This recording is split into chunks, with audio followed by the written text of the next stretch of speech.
Hey, Todd. Welcome. Hey, how's everybody going? We're doing great. Thanks for showing up today. Appreciate it. Hey, Todd. Yeah. So, um, thanks for everybody showing up here too. I want to see if we can change a format just a little bit. I'm more than happy to answer anybody's questions, but I'd like to ask a few of my own. Uh, if the people are around, I see Glossy is there. So Glossy, actually, he'd be a good start because I was going to call some people up. Hopefully that they're here. Some of the people that we were going chit chatting back. I see Crimson's there. I see Stormy's there. Whatever else. So I might call them up just to get a little bit of clarity. Here's the downside of like being in chats, as everybody knows. Um, it's tough to have any real meaningful conversation because everybody's just got to type shorthand, and I don't know about you folks, but I type really slow.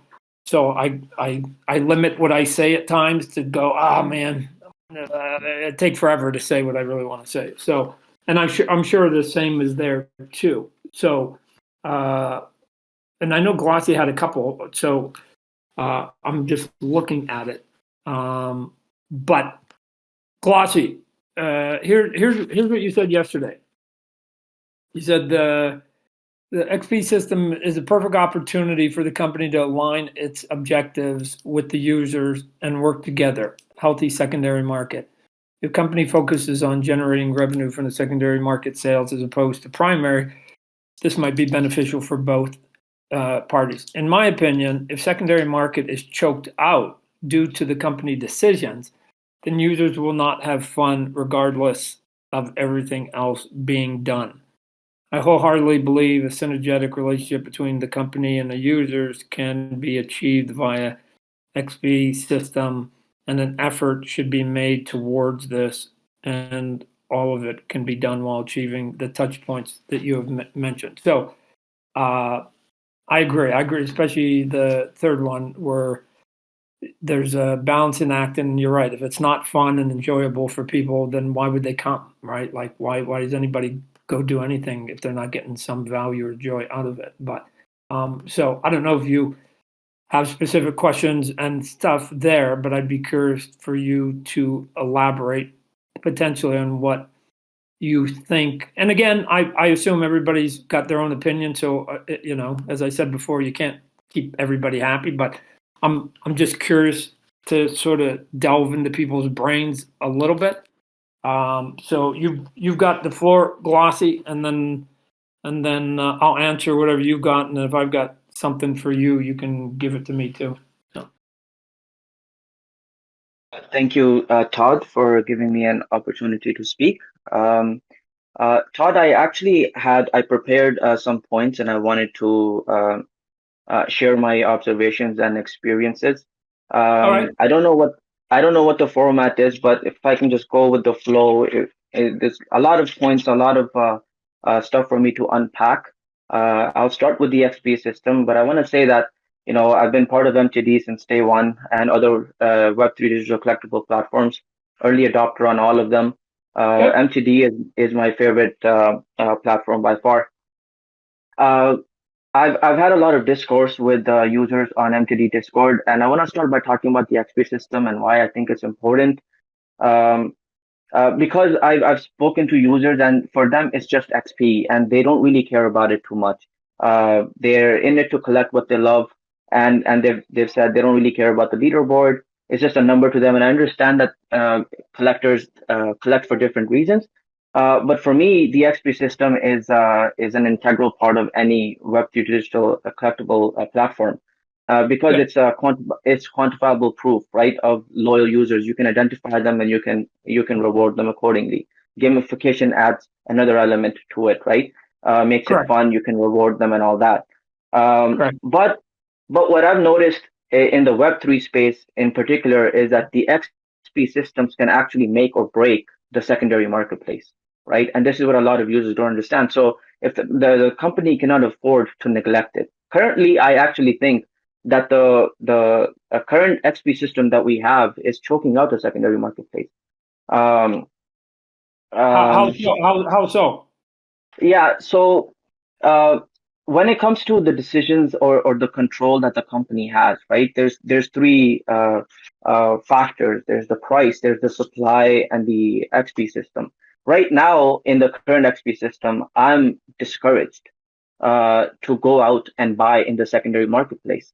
Currently, we have the commons that are going for 40 EXP and the exotics for about 70 EXP. First of all, that's announcing to me that dump my exotics and the most scarce collectibles, the most valuable and sought after collectibles, because it's only giving me 70 EXP in favor of commons, the stuff that is unwanted, because Correct. that's what the XP system is directing me to do.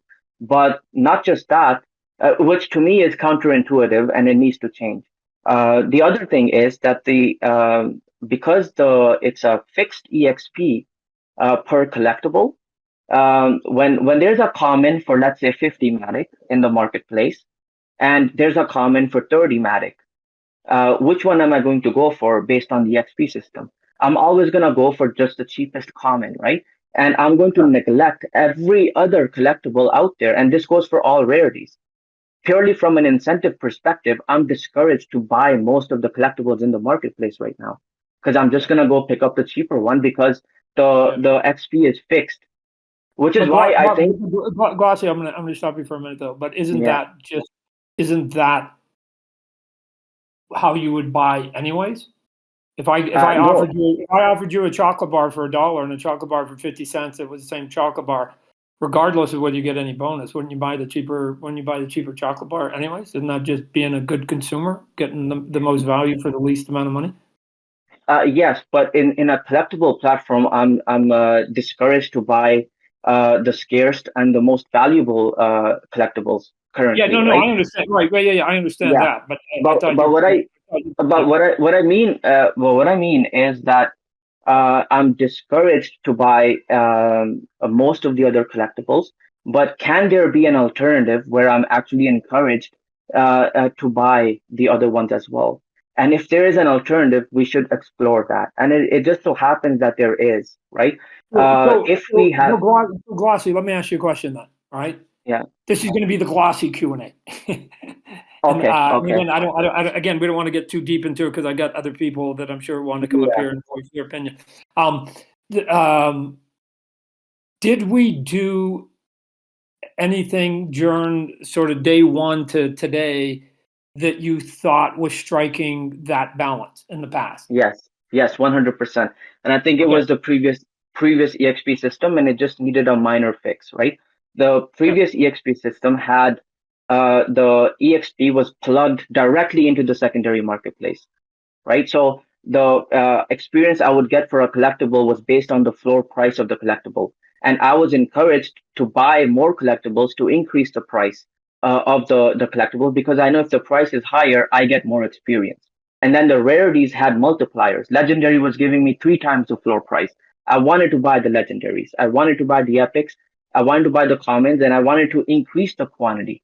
You had the exotics, which had a brilliant, genius core mechanic, which was that it was giving me experience based on all the collectibles, based on the total volume of collectibles I had in my vault. So in the previous system, not only was I encouraged to buy exotics, which is quality, I was also encouraged to buy quantity because the more I buy, the greater experience my exotics are going to give me. I was going into the marketplace and I was buying all these collectibles. I was buying the commons too. I was buying the cheaper ones because the cheaper ones increased the quantity of my collection, right? So that's how you get the commons and the epics and those the demand there for those. All the while buying quality as well because legendaries were giving me 3 times the experience of their floor price, and exotics obviously were the king, the core mechanic, which was driving the quantity of the collectibles that I wanted to have.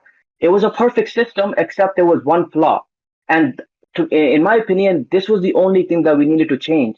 Um, Instead of scrapping the entire system, and the current one actually gives me no incentives to go into the marketplace. But The flaw was that people were hoarding or manipulating the price of the exotics, right? Because they have very low supply, which I think is a good thing to have. But people were hoarding them and then increasing the floor price very high, and then they were raking in way too much experience. So essentially manipulating the XP system, right? But we had a solution. There was a very quick fix, and it was presented to the team, but the team neglected it and then just scrapped the entire system. You just have to cap the maximum experience that a single collectible can give you per day. That way, even if the exotic collectible gets manipulated and the price is like 10K in the marketplace, it doesn't matter because it can only give you, let's say, 5K or whatever the cap is, right? And then that was the simple fix for a brilliant system, which was injecting life into the secondary marketplace. Everything about the previous system was encouraging me to go out and buy in the secondary marketplace. Everything about the current system is telling me not to do that, right? And the problem is that when we focus on the advantage of users going and buying in the secondary marketplace is that the liquidity is preserved. 90% of the liquidity is preserved because 10% goes there, but my money went to another user who now has purchasing power to go and buy from another user. But when I go and buy from the primary drops, 100% of my money is going to the company, and then that money has left the ecosystem, right? So that is choking the secondary marketplace. Right now, we're encouraged to go and buy in the primary and neglect the secondary marketplace. I want the company's objective to align with the users. If the company decides that they want to maximize the revenue from secondary marketplace fees, the company is going to want to ensure that there's a vibrant secondary marketplace. So the XP system will be designed according to that. And the last one was exactly that. It was just that manipulation aspect, like I mentioned, that needed to be fixed, and some of the users actually presented the solution as well. But So, so to answer your question, so Glossy, let me just jump in here a minute and just sort of give you a little bit of the lay of the land of what okay, we have to deal with on our side of the curtain, right? Because there's okay, always, and I understand it, there's what the consumer wants and what their needs are, and those are super valid. And then there's sort of the reality of what it is that we have to deal with on our end. Here's what we have to deal with on our end. If we're dealing with something like Spawn, right? Spawn is a product that I own, and I can be way more flexible with doing more proper process, for lack of a better term, right? And we can probably get a lot closer to what it was that we had, and or what you're talking about on some of the things that are there. When you're dealing with outside companies and we're using their brands, right? I own Spawn, right? So it gives the maximum amount, because I let my toy company then have the maximum amount of flexibility. And I'm not a public company. The toy company isn't a public company either. And so we're not driven by those things, right? When you deal with big companies and you're using their brands, the reason they say yes to, at times, and in this case, NFTs and digital, is there's an expectation of them getting a certain amount of revenues to keep going, right? And just so you know, there's a lot of corporations out there that have a little bit of a nervous tick about NFTs and digital art. So it's already a bit of a steep hill for us to even get them to say yes. And then if they say yes, then unfortunately, Glossy, and here's sort of the point. Unfortunately, their systems are not built. Public companies, count their money every 90 days. They have to report to the public every 90 days. And their expectation is that they get to count money. And so a secondary market that's time, and that's nurturing, and that's building. And unfortunately, and it's one of the reasons why I think my companies have survived, is that I don't have to play those games. But unfortunately, public companies, the one piece of their equation that's an enemy to them is time. They don't have time. They can't think of big, long 5-year plans. Why? Because they got to go every 90 days and they got to do stuff. So just keep that in mind. So if we end up coming up with solutions, but the solutions only fit half of what we're doing, then that may be the reason why. Because some companies are giving us a little bit more flexibility. I'm going to give my own companies the most flexibility, and other corporations won't be, they're not going to be concerned about a secondary market. They're going to want money tomorrow, right? So, and so we end up having different goals and trying to balance all of that. So just a FYI that it's sometimes not us. We're being dictated at times as to what we can and cannot do by the people who are lending us their brands and their intellectual properties. So. That's a very fair point, Todd, and I understand. I actually think MTD has been doing a good job with the price and the supply so far. If you want to, increase it for those companies, the licensors, that's fine. I think it's No, it what I'm hasn't saying been. is what I'm saying is that we might end up having like two ways that we solve the problem, and we just will say, hey, this is problem solving A, and this other one is going to be problem solving B. And for the most part, you guys can read between the line. The reason is because one company is allowing us to do A and the other company wants us to do B, and we're a little bit at the mercy of what they allow us to do, right? So but that I think that as long as we're on our end, I'm talking about MTD, is if we're being transparent is not the word, but we're being upfront and saying, hey, this is plan A. And you guys know how plan A works, right? So act accordingly. This one is going to fall into plan B.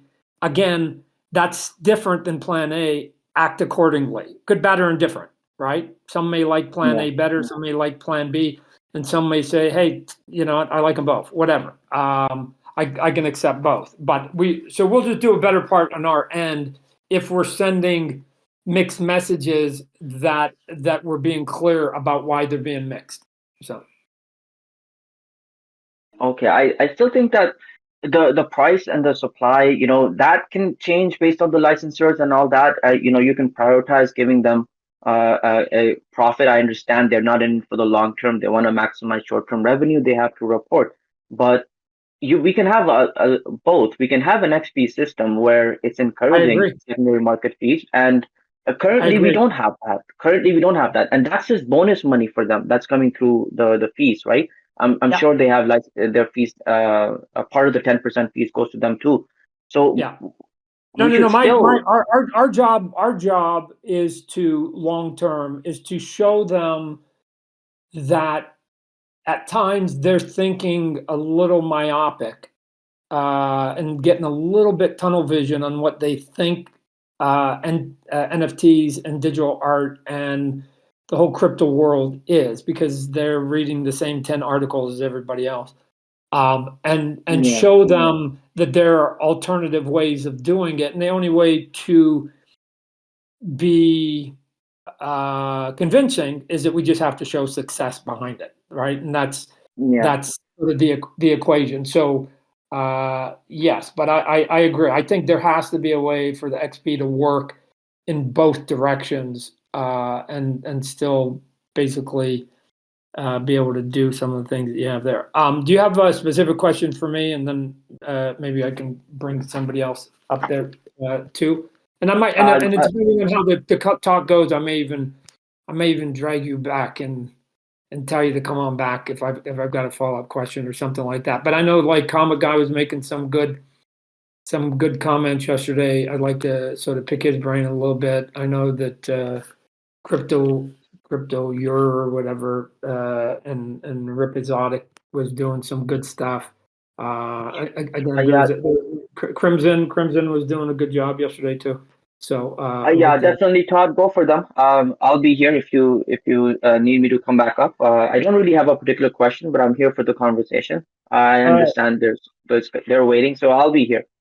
all right. No, I appreciate it. So I don't know if any of those guys could see crypto YER.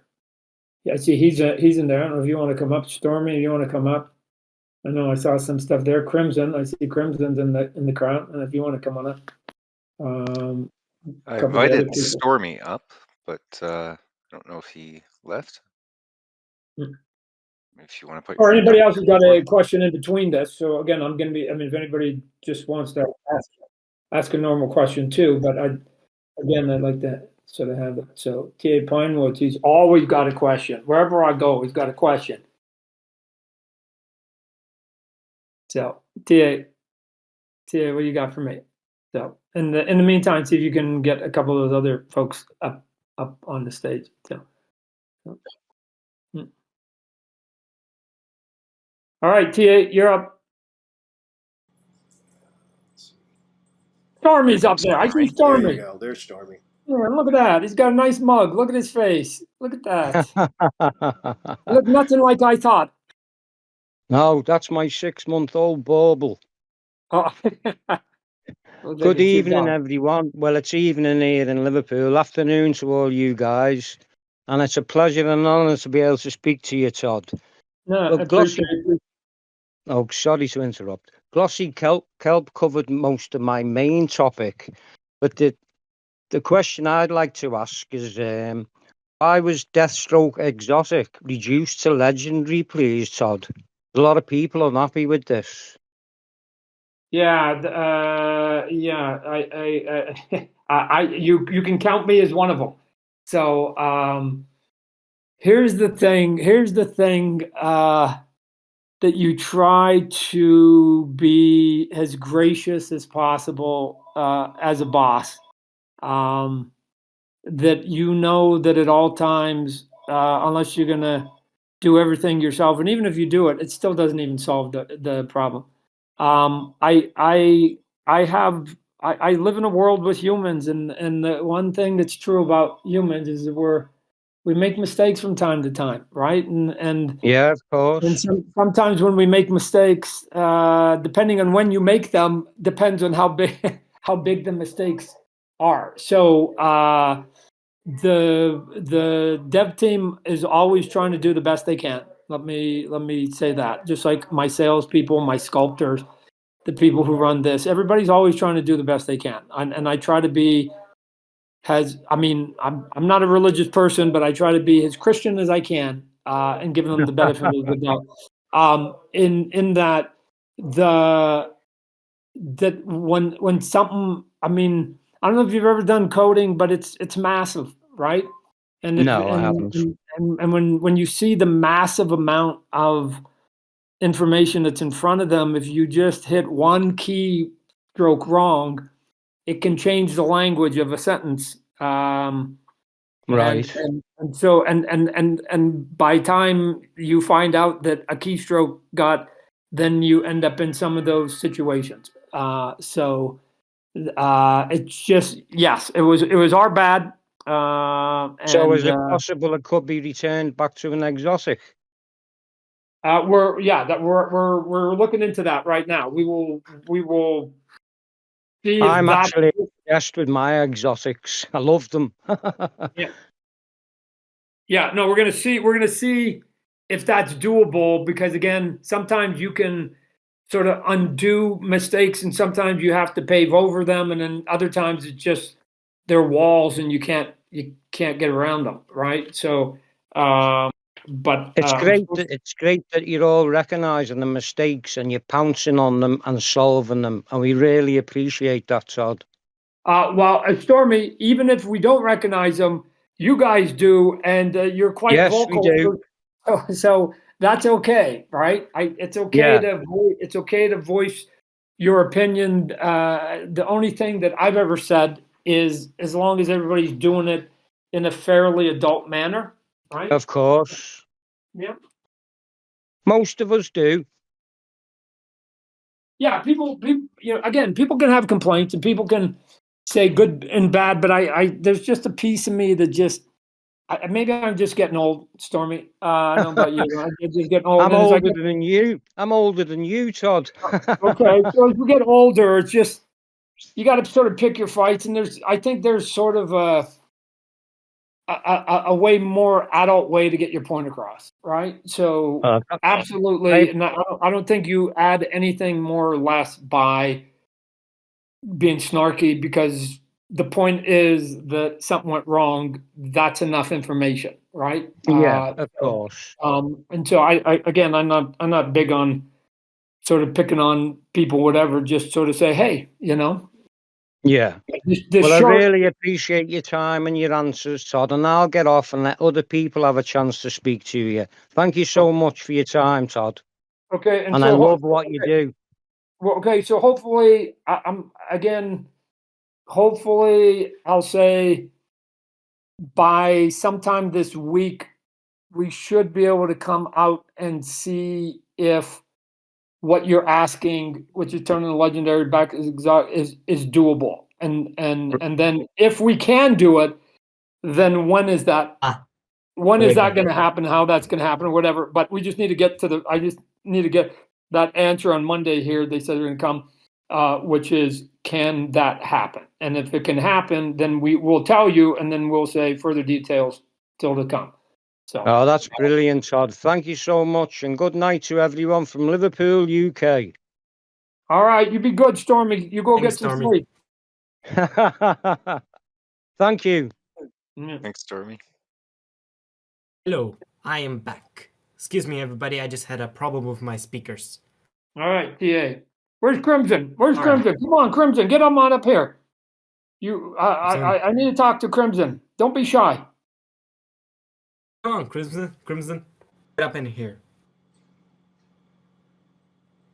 We're working on it. He's got to raise his hand to come up on stage. So in the meantime, let's see what TA's got to say.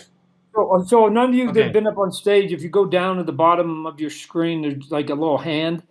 And if you click on the hand, then it says you want to come up on stage, and then they can invite you up. So we can't get you up on stage. You have to sort of raise your hand and say, okay, I want to come up.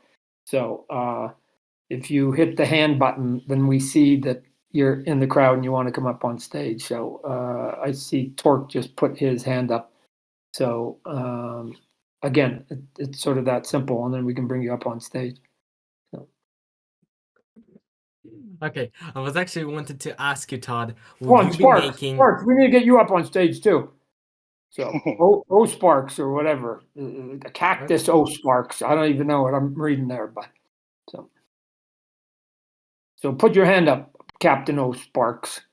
So cactus. There you go. Look at that. See, he did it. He's listening to the old man. Good for you. So. Hey, Dab. Todd. I heard we have to listen to Dab too, because otherwise the world isn't complete unless we listen to Dab at some point too. So Dab, get your hand up and we'll bring you up. So all right, go ahead, TA. How you doing, Todd? How Okay. you doing, guys? Good. Okay, I'm gonna get to TA first, and then you're next in line if you don't mind, Spark. No, you're all good. I don't even have any questions. I just wanted to say hey, thanks, Todd, for everything you guys do. And I'm just listening to that. I appreciate you taking the reins.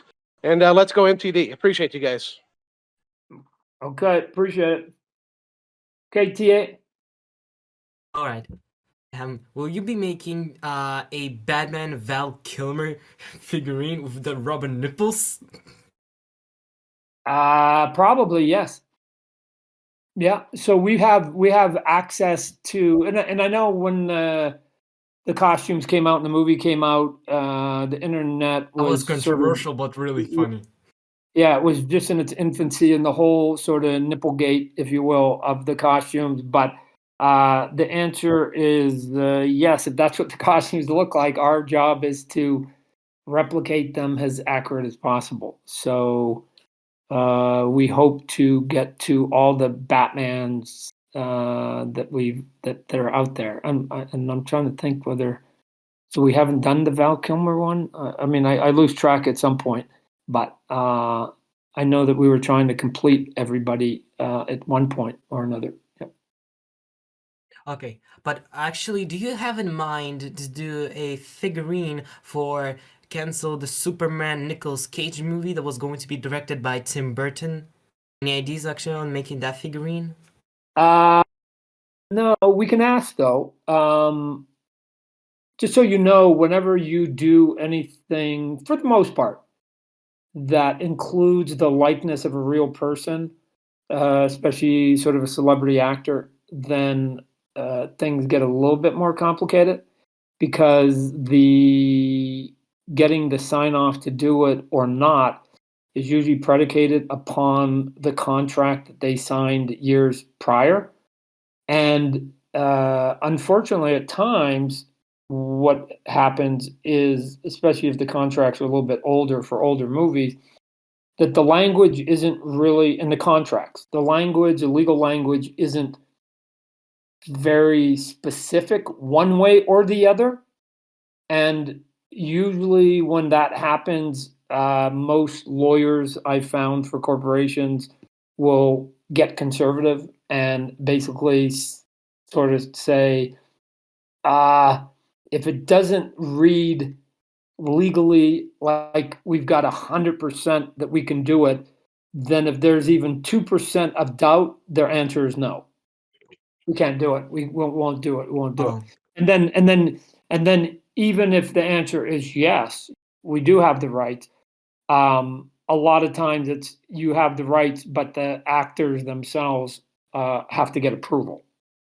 So then it's so if another. Nicolas Cage would say yes, you would do it, right? As I Yeah, understand. sure. Yeah, sure. So we'll ask, and they'll tell us whether they think legally they can do it. So Oh, okay, thanks. I'm okay, still waiting for the Val Kilmer figurine with the rubber nipples. yeah, we'll do it. Don't you worry. All right, goodbye, Todd. All right, be good. All right, who we got here? Torque's up there. Torque, you can take the stage there if you want. Hey, hi Todd. How are you Hi doing? team. Good. Good. So first of all, I would like to thank the entire team. I mean, especially they have been doing a wonderful job in a bear market like this. So all the Mhm. NFTs and other platforms are down. So considering that, whatever you have been doing, listening to the community and all, it's been really good. But I mean, similar to the other markets, I do see panic setting in here. So like Glossy said, I mean, with the XP change and all, people are dumping their collectibles, especially the latest drops. I mean, people are like undercutting each other like anything. So I know, I mean, many things cannot be changed, like the XP system. So it's been published now. Maybe for this system, changing it or changing the rarity is difficult. But what I think is maybe to keep the morale up, excitement up, maybe instead of changing, maybe the team can do something to reward those collectors. Like right now with the XP system, there is no incentive to collect a set, especially buy something that is really expensive, like exotic or maybe something that's just 15 numbers. It is really, but then the team was doing this earlier. I mean, they did for the Eternal Dragons, Pawn set and all, rewarding the collectors, airdropping them. But that was way back in February. And since then, we even completed the last season on the new season, and we didn't have any airdrop. So, is there any plan for airdrop for like set completion? Maybe the last Yeah. season to begin with.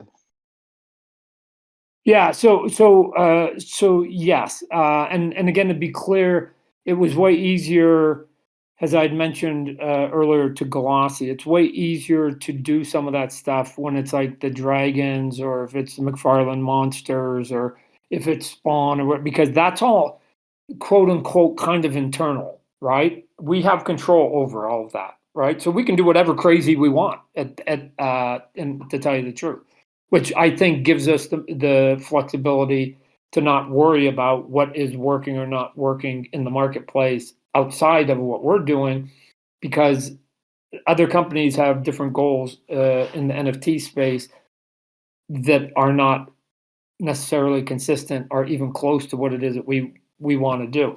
And then there's things that we can and cannot do, as mentioned, with properties that we do not own. But I agree with you Torque, in that there should be a recognizing moments where there are rewards to the collectors for various reasons. For all of it, just so you know, from my perspective, not being very fluent, like a lot of you in the crypto space itself, to me, I sort of just look at it more in general terms of we should be able to come up with ways to reward people who either have big collections. We should be able to reward people who have been there the longest. We should be able to reward people who maybe bought the latest drop we did, and then and essentially sort of everything in between. And then we should be able to just do random stuff, right? My big thing is that, and this may be frustrating, and so at some point, I guess we'll find out, is that I don't really want to give away all the details of the master plan, if you will, of how it works. I want to be able to just say, hey, at some point, I personally want to have the luxury of saying, hey, we've been at this for 5 years.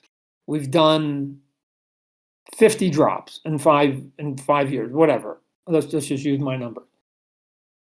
And although I know that 2 of them were the first 2, so there's value there, and we've done some things there, and then we did some stuff in between, and then we did some stuff at the end. I want to just be able to pick any of the 50 for no good reason other than to just say, hey, it exists. Somebody bought it. Somebody kept this sort of venture going. And so everybody who has drop number 37, you're the one that's going to get rewarded today. For no other reason than you just happen to have number 37, right?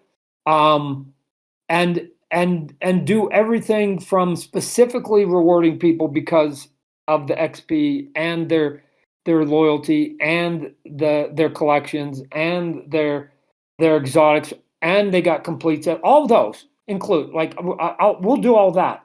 But I want to at times to be able to say, hey, let's just do one and let me throw a dart at the board, and whatever it lands on, that's the one. And so, and what I think that does, for at least on my end, but hopefully on your, is that then you never know that if you buy or sell or give or trade something away, you never know whether 2 weeks from now that's actually going to be the one that's going to get you in line for a reward. There has to be some of that. There has to be a little bit, because otherwise, if I make it too specific, then people can game it a little bit. And the only way to keep it so that everybody can't game it specifically, especially if you have a lot of time, effort, and money, is to just from time to time, not all the time, but from time to time, randomize it and have people go, oh, what? That was just a common. What are you doing, Todd? Come on, man. And then somebody who's sitting in the corner who wasn't doing anything, just sitting there going, oh, I got that in my collection. I didn't even know. Oh, cool. What do I get? What's my reward? Oh, that's cool. Thanks, Todd. This is the balancing act that we talked about at the very beginning, right? Everything is a balancing act here. So I don't know. We'll continue to take up the points and the comments that people are making here today, and continue to make and have been making on our boards. But to me, there's also part of the fun factor is just surprise. I think this would be a surprise from time to time. So I don't know how that'll go over, but that's part of my sort of big thinking too with all of this. So. That sounds great, Todd. So whatever you said is really exciting. So anything to keep the excitement up is welcome. Thanks. Mm-hmm. Yeah, thanks for your time, Torque. All right, we've got Sad Boy Goss. Sad Boy Goss, what you doing today? Nothing much. I want to, first start by asking, how are you today, Todd? Oh, don't worry about Todd. I'm killing it. I kill it every day, and if not, I'd lie to you, right?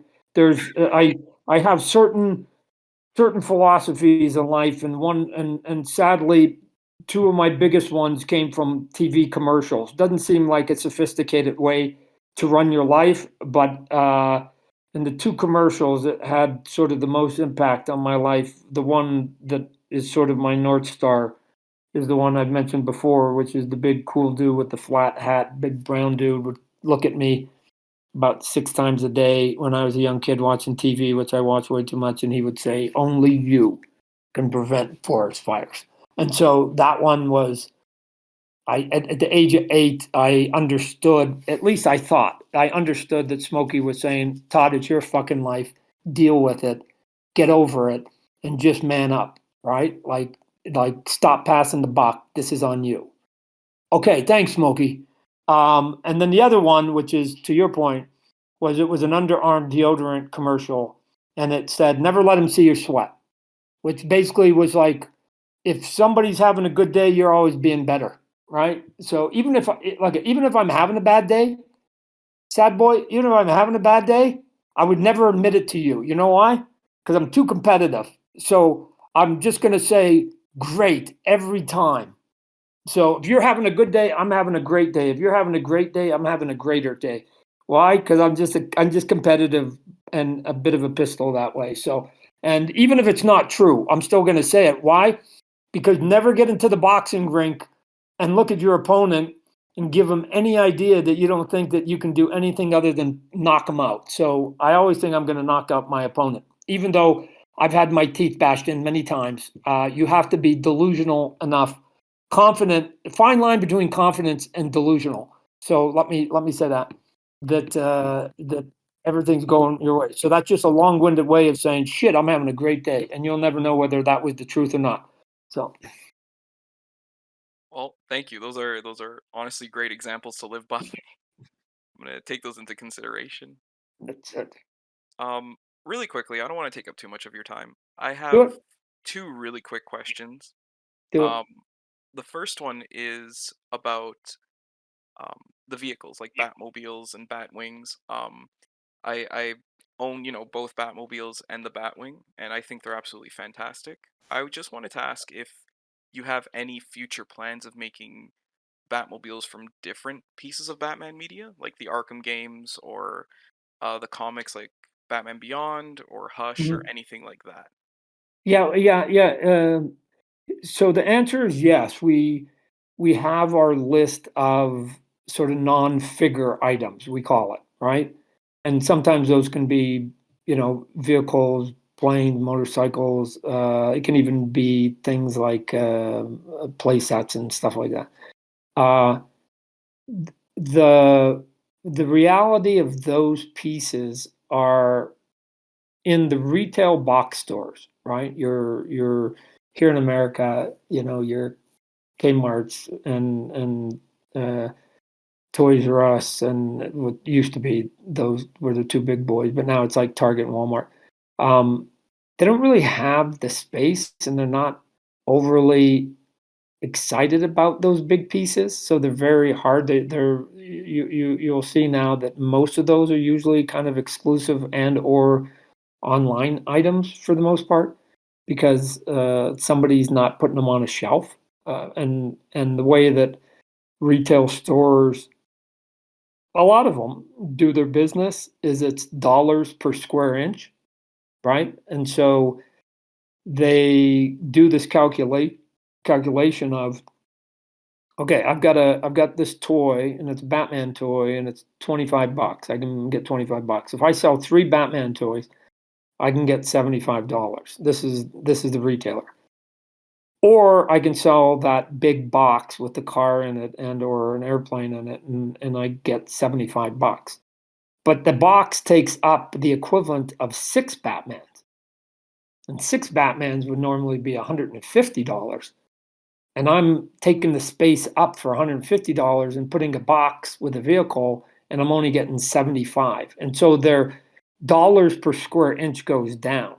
And this is why in the last 20 years, you're seeing less and less of those kinds of product. When I was younger, and especially when I even broke in the toy business, there were lots of those. They were always on the bottom shelf, but you're seeing less and less and less of those because of exactly what I just said. They're doing math. They're doing hardcore math. We used to have toys in GameStop years and years and years and years ago, and they were doing okay business. And then somebody said, "Why are you selling one action figure for $25? That takes up the space of 4 video games that you could sell for $60 each, right? You can make $240 in that same space. Why are you only taking $25 in that space?" And so sometimes they get to become slaves of their own equations, and then they find out at times that the equations don't work. So we will continue to do vehicles. Let me just say that. So again, I'm just giving you some backdrop, and I sort of digressed a bit, but we'll continue to do vehicles and those kinds of things. But there'll be obviously a lot fewer and far between each year, right? My guess is we do 3 a year, 4 a year, and where we do literally hundreds of figures. So that'd probably be that ratio will probably continue. Oh, that's perfectly fine. I thank you so much. You know, as long as I can hold a physical Batman Beyond Batmobile, I'll be happy, even if it's a Amazon exclusive or whatever. I'll get my hands on it. And my second question, I don't know if you can really say yes or no to it, but I'll say um, yes and no. How about that? perfect. Um, I saw that the Wonder Woman was announced, and it looks fantastic. By the way, thank you so much. Um, I can't wait to pre-order 2 of them. Um, I was just wondering, would there be a chance that we get a comic accurate Harley Quinn figure, like maybe from for an example, like from the Joker War storyline, or just something of that sort?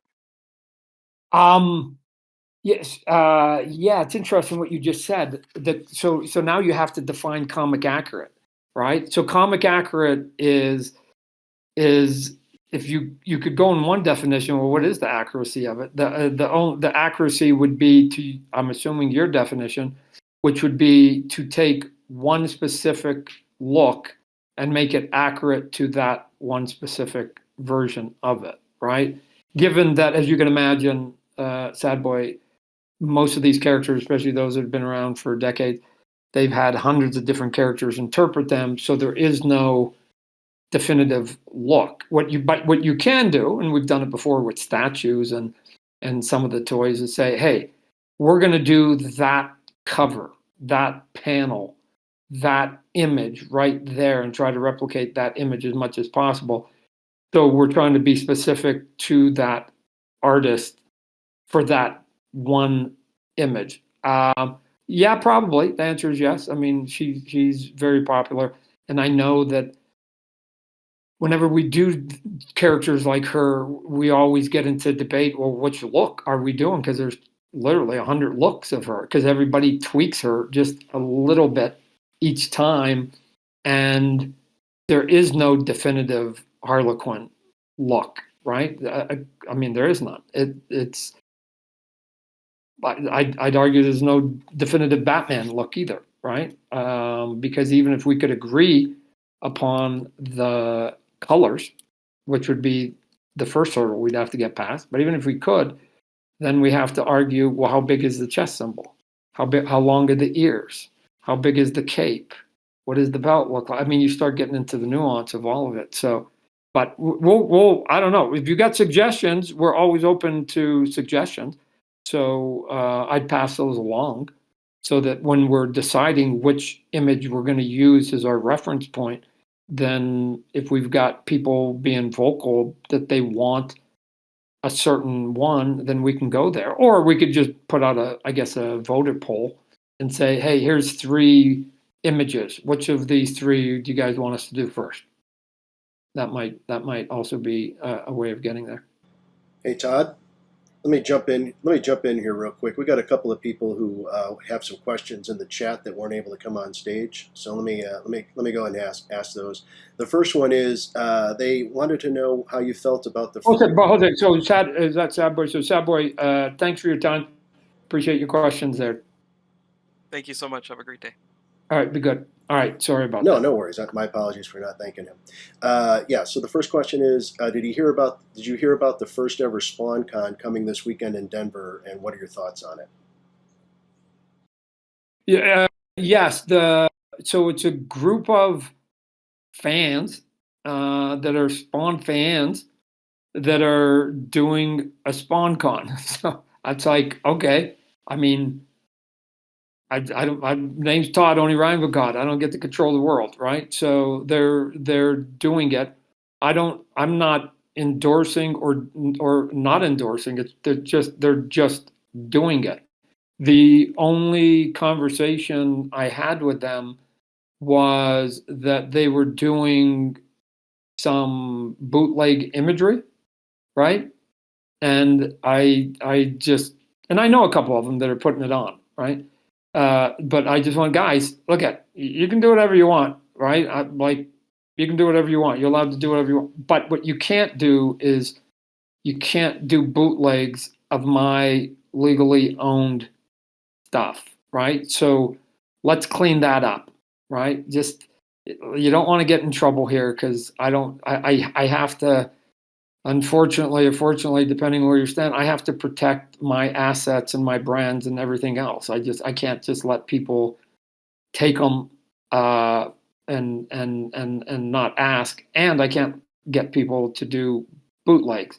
So we cleaned that up, right? And so I go, fine. It doesn't mean that because we cleaned it up, again, I'm saying that it's a good or a bad thing. I'm agnostic towards it. It's their thing.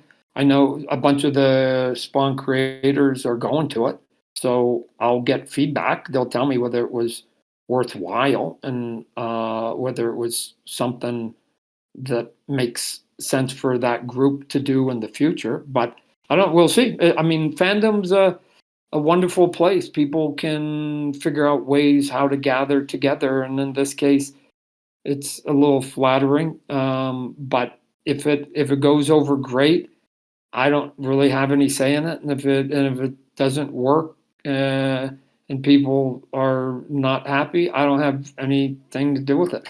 So I'm a neutral person from the outside, just watching with curiosity of how it goes. So again, hope they all have a good time, and it works out the way, whatever it is, the way they want it to. So we'll see. Thanks, Todd. I appreciate that. I think Ryan has a question that came directly to him, and then I've got one more after that. Sure. Yeah, so I've just Sushi91 was asking, he was just curious about having some more presence on Twitter than once a week. Yeah. Yeah. Yeah. Twitter's an interesting place to me. It's an interesting place. I know depending on where you live, it's actually has more relevancy than it does, but um, I I I I don't know. I think that there's better ways to communicate with people other than Twitter, and I'm also sort of grown a little disenchanted with Elon Musk. So I'm like, I don't know if I want to sort of overly support what he's doing too. So we'll continue to have a presence there, but we don't have, unfortunately, any plans to get overly aggressive in that corner. What we have plans to get aggressive in other corners, right? And even things like I've been talking about setting up a podcast that would take phone calls. People could come in a little bit like what we're doing here, except for on a bigger scale with sort of wider topics, not just talking about Spawn stuff. I'm curious about humanity and humans. Like I think they're the most intriguing, entertaining thing on the planet. There's 8 billion of us, and we we have sort of 8 billion views of the world. So I just want to explore that a little bit more. So anyways, but that's just me. That's just me and my own curiosity. So to answer the question, no big plans to expand what we're currently doing on Twitter. Okay, well, thank you. We do actually have another question here by Sure. Preya. Yep. They're just wondering about any update about the Batman poster set for the completers getting anything. Yeah. We just actually talked about that last week. So yes, we're gonna figure out what that has to be, and then we'll come back to everybody on it. So yeah. So again, it is a part. This is going back to Ryan, to some of the conversation we had earlier. If we ask for people to do something and then they do it, there's a personal satisfaction in the collector doing it anyways, and there has to be a value for them to want to do it in the first place. But there should be ways that we can sort of ring the bell for certain people to say, hey, you did something that other people didn't, and so you get instead of just a pat on the back, you get something else, a little bonus, a little bit of icing on the cake, if you will. So we're trying to sort of figure out what that should be and whether it should be consistent going forward, or whether we can just customize it for each one of them and just do it on as need basis. Because again, if you're consistent, then the message is easier to tell people right in advance. If you customize it, then it's more of you'll get something. Trust us, it'll be cool, right? Or at least it'll be a bonus. And they don't know exactly what it's going to be. So that's sort of more of the conversations we're having. And I think, just so you know, I think both of those have value. I think being consistent has its place in collecting and messaging and in creating and in business, all the above, right? That's why I don't renumber the Spawn comic book. I just like the consistency of it just being the next number.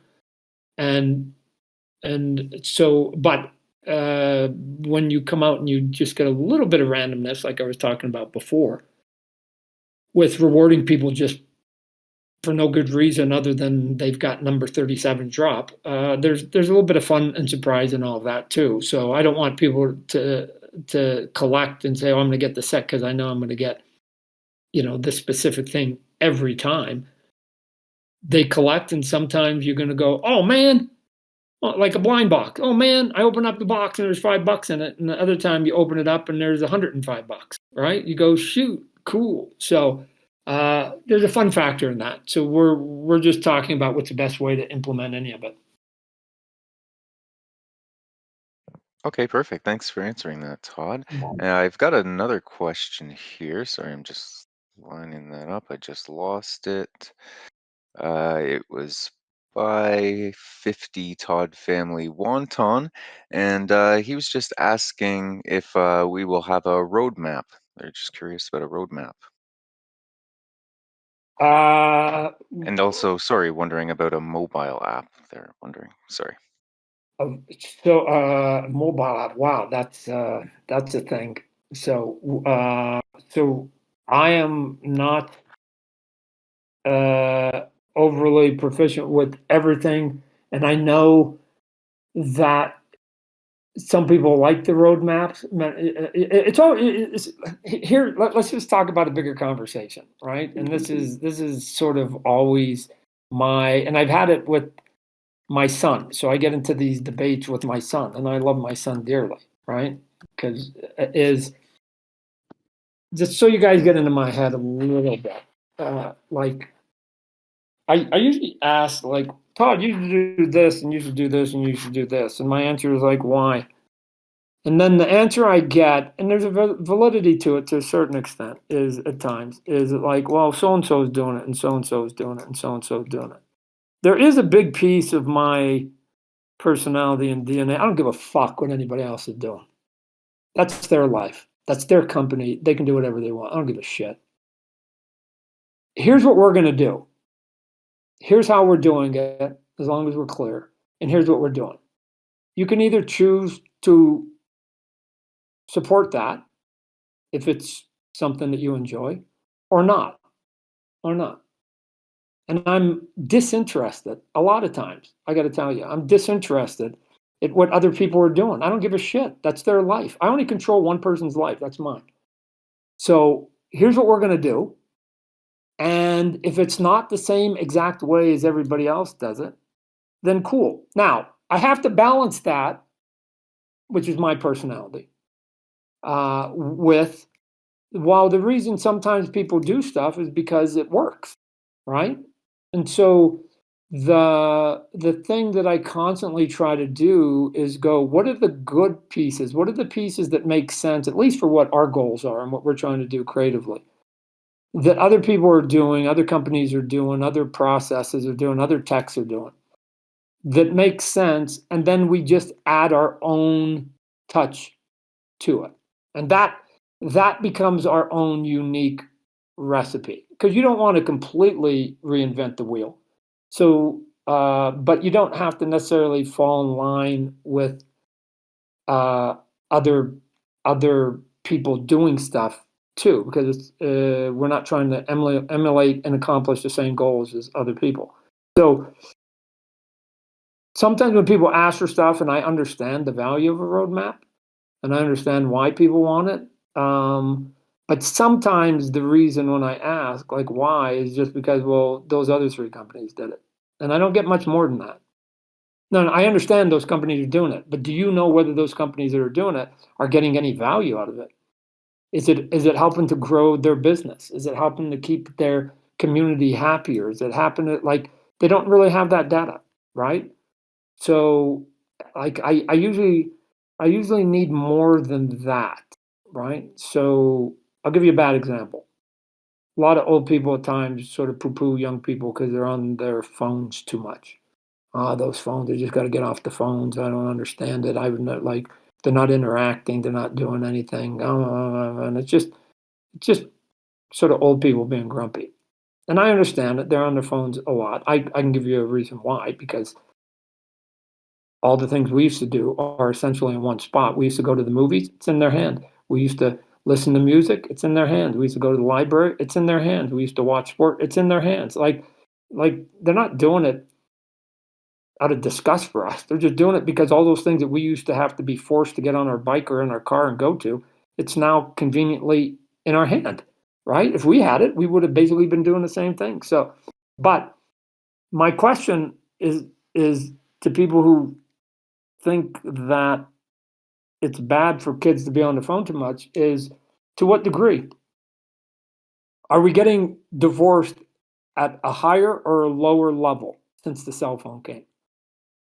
Is crime higher or lower since the cell phone came?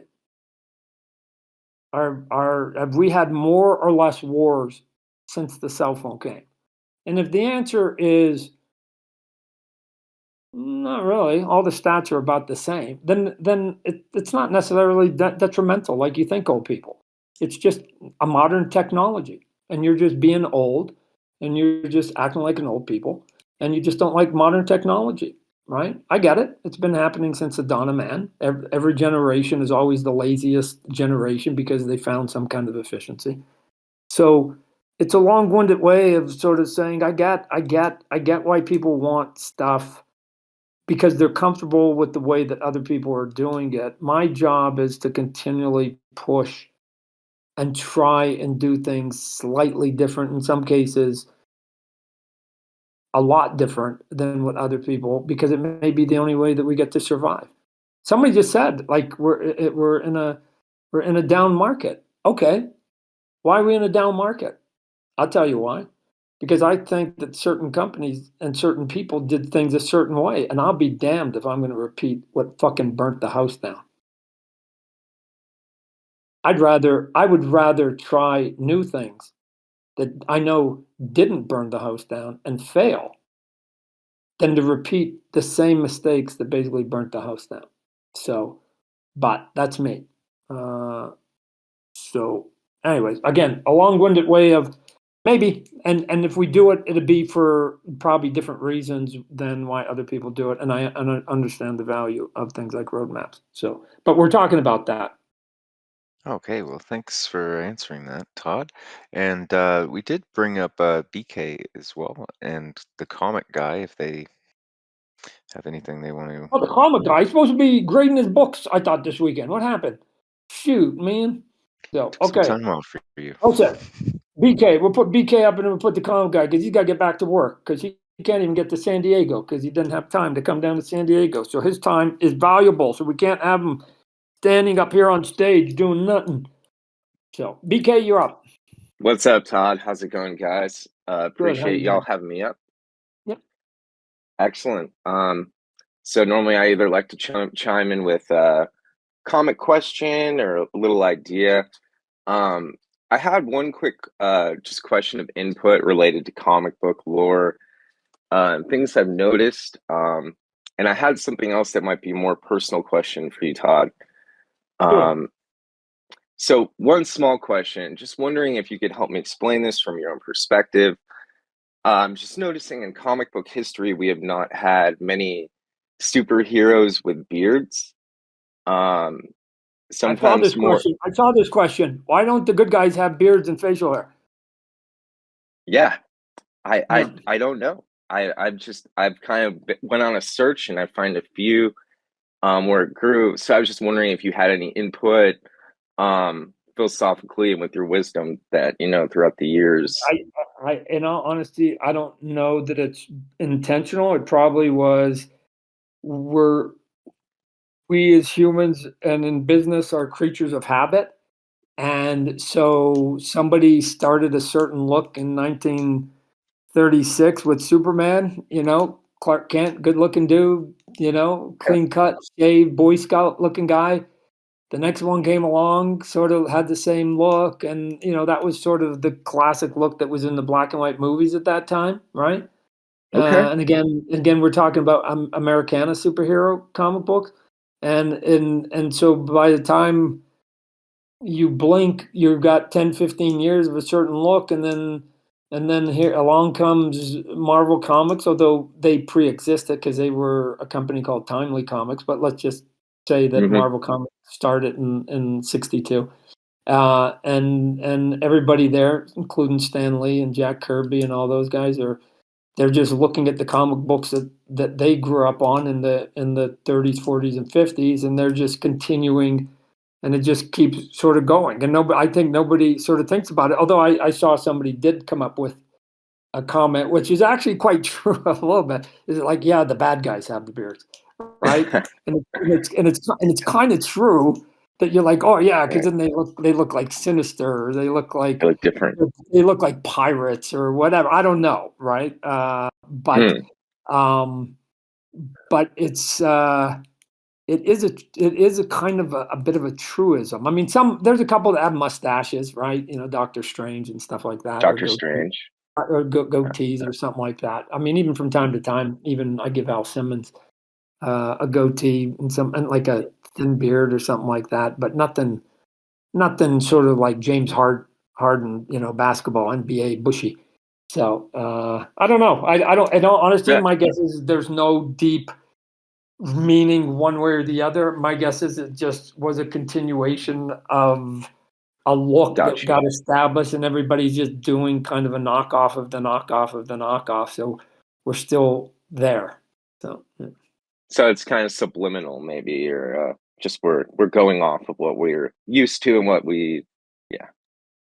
I mean, so take the top 5 actors in movies, and then tell me what movie they won an Academy Award for and they had a beard. Right? I mean, the handsome and the people, the women, obviously they just want to be beautiful, and the men want to be handsome. Right? This is sort of what movies are about and celebrities. So you give me a big bushy beard, so it doesn't quite get me there. right? So for a time, Forrest Gump, I get it, had a beard, but then he shaved it, right? And that was Tom Hanks. And then again, he had a beard in the Castaway. But when he got back to land, right, and he had access to a razor blade, he shaved it. So, you know, Brad Pitt for Gotcha. a little bit. So there's nothing. I wouldn't read anything into it, right? And All right. if you go and create your own comic book, then make it Bushy Man and call him Bushy Man, and make Awesome. him as hairy as you want. As a matter of fact, like Okay. give him a hairy back too. So All right. All right. Yeah, maybe it'll change sometime. One last small question. I actually was just wondering, this is a personal question.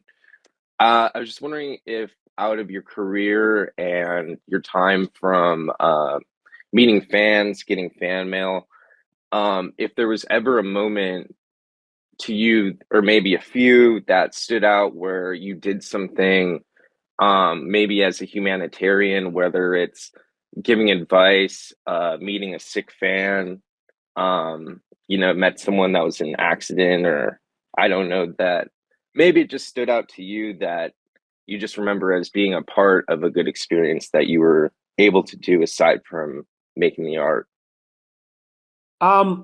so there's I mean, I wouldn't, there's nothing that really sort of jumps out at me. Although I will say that we've had a couple people come to the office that have been part of the McDonald's, version when they bring the kids that have terminal diseases, right?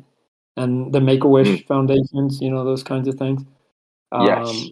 Um, so I mean, and again, it's a bit humbling that you've got a kid literally on their deathbed, a child, and they go, I want to go see the people who make these comics or toys, or I want to go meet Todd or whatever else. Sort of all the people, right? And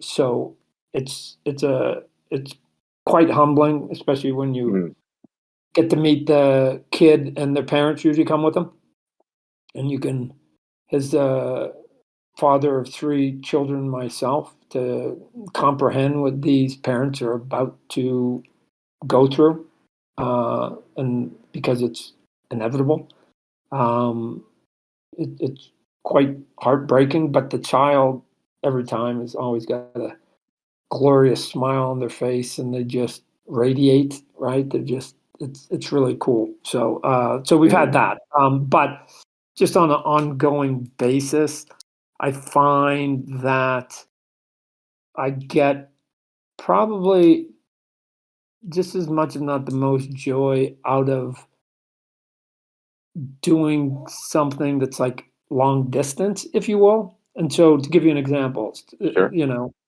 uh, I'm here in Canada right now. My dad's elderly. I'm taking care of him. But somebody knows their daughter who's older came over and said, "Hey, I got a nephew or something in Spain," and we're talking, and he said Spawn, and I was like, "What? What did you just say?" And it's like, "Well, I know the guy who draws its dad and stuff," and then the kid gets all excited, whatever else. Anyways, then what ends up happening is I sign a book, I find the kid's name, I sign the book, I give it to my dad. My dad gives it to his neighbor. The neighbor gives it to their daughter, and then their daughter sends it to Spain to the kid. And then eventually I usually get it fed back through the pipeline at how excited that kid was in Spain and how gracious he was and oh my God and stuff. And here's the point.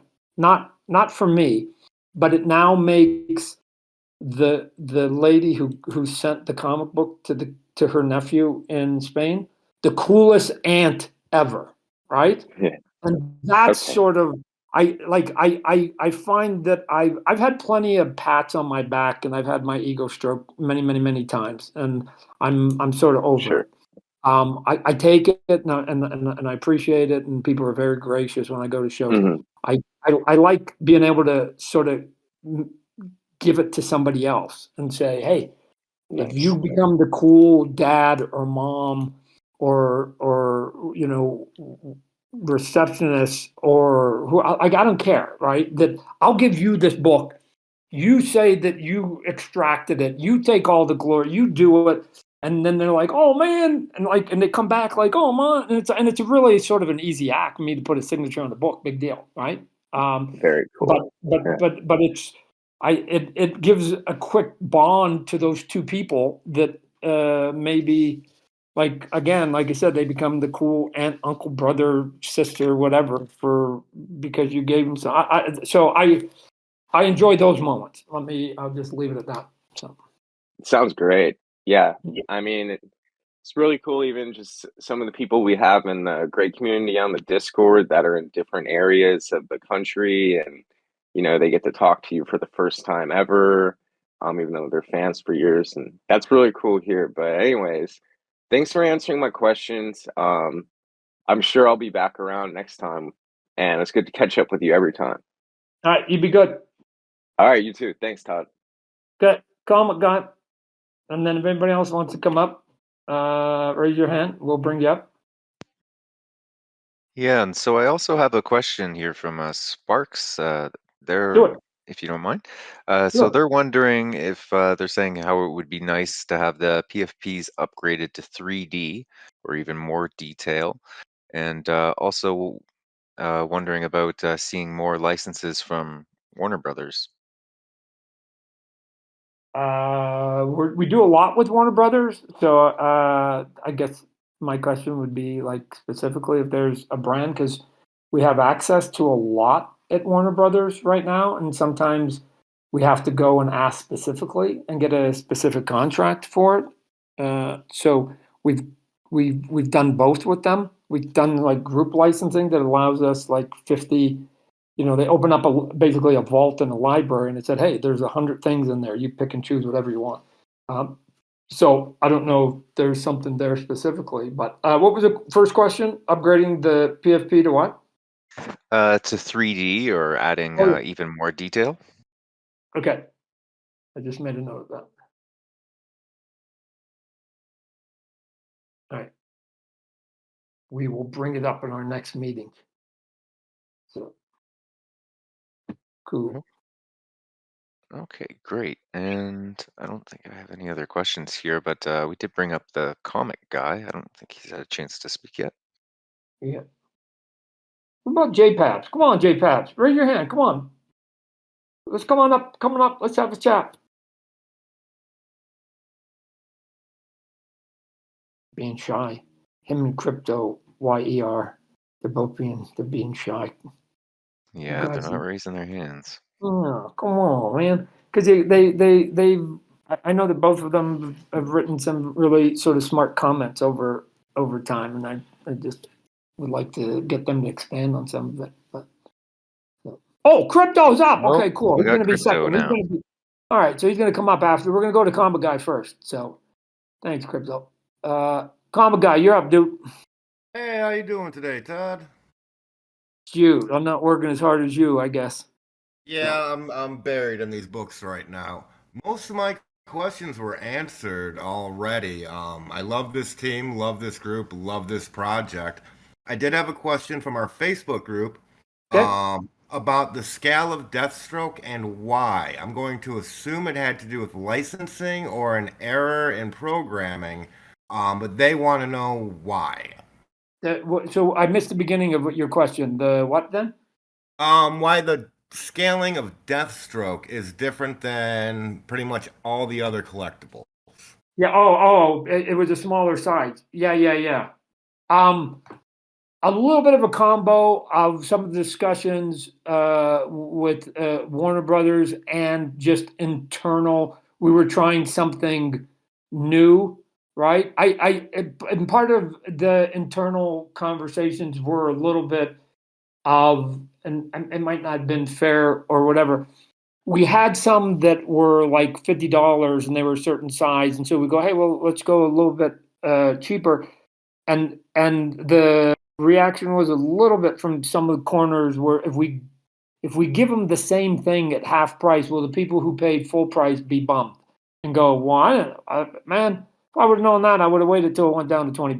So it sort of was a little bit of that involved with that we also had talked to the corporations to say we were going to do different scales at different prices, blah blah blah blah. So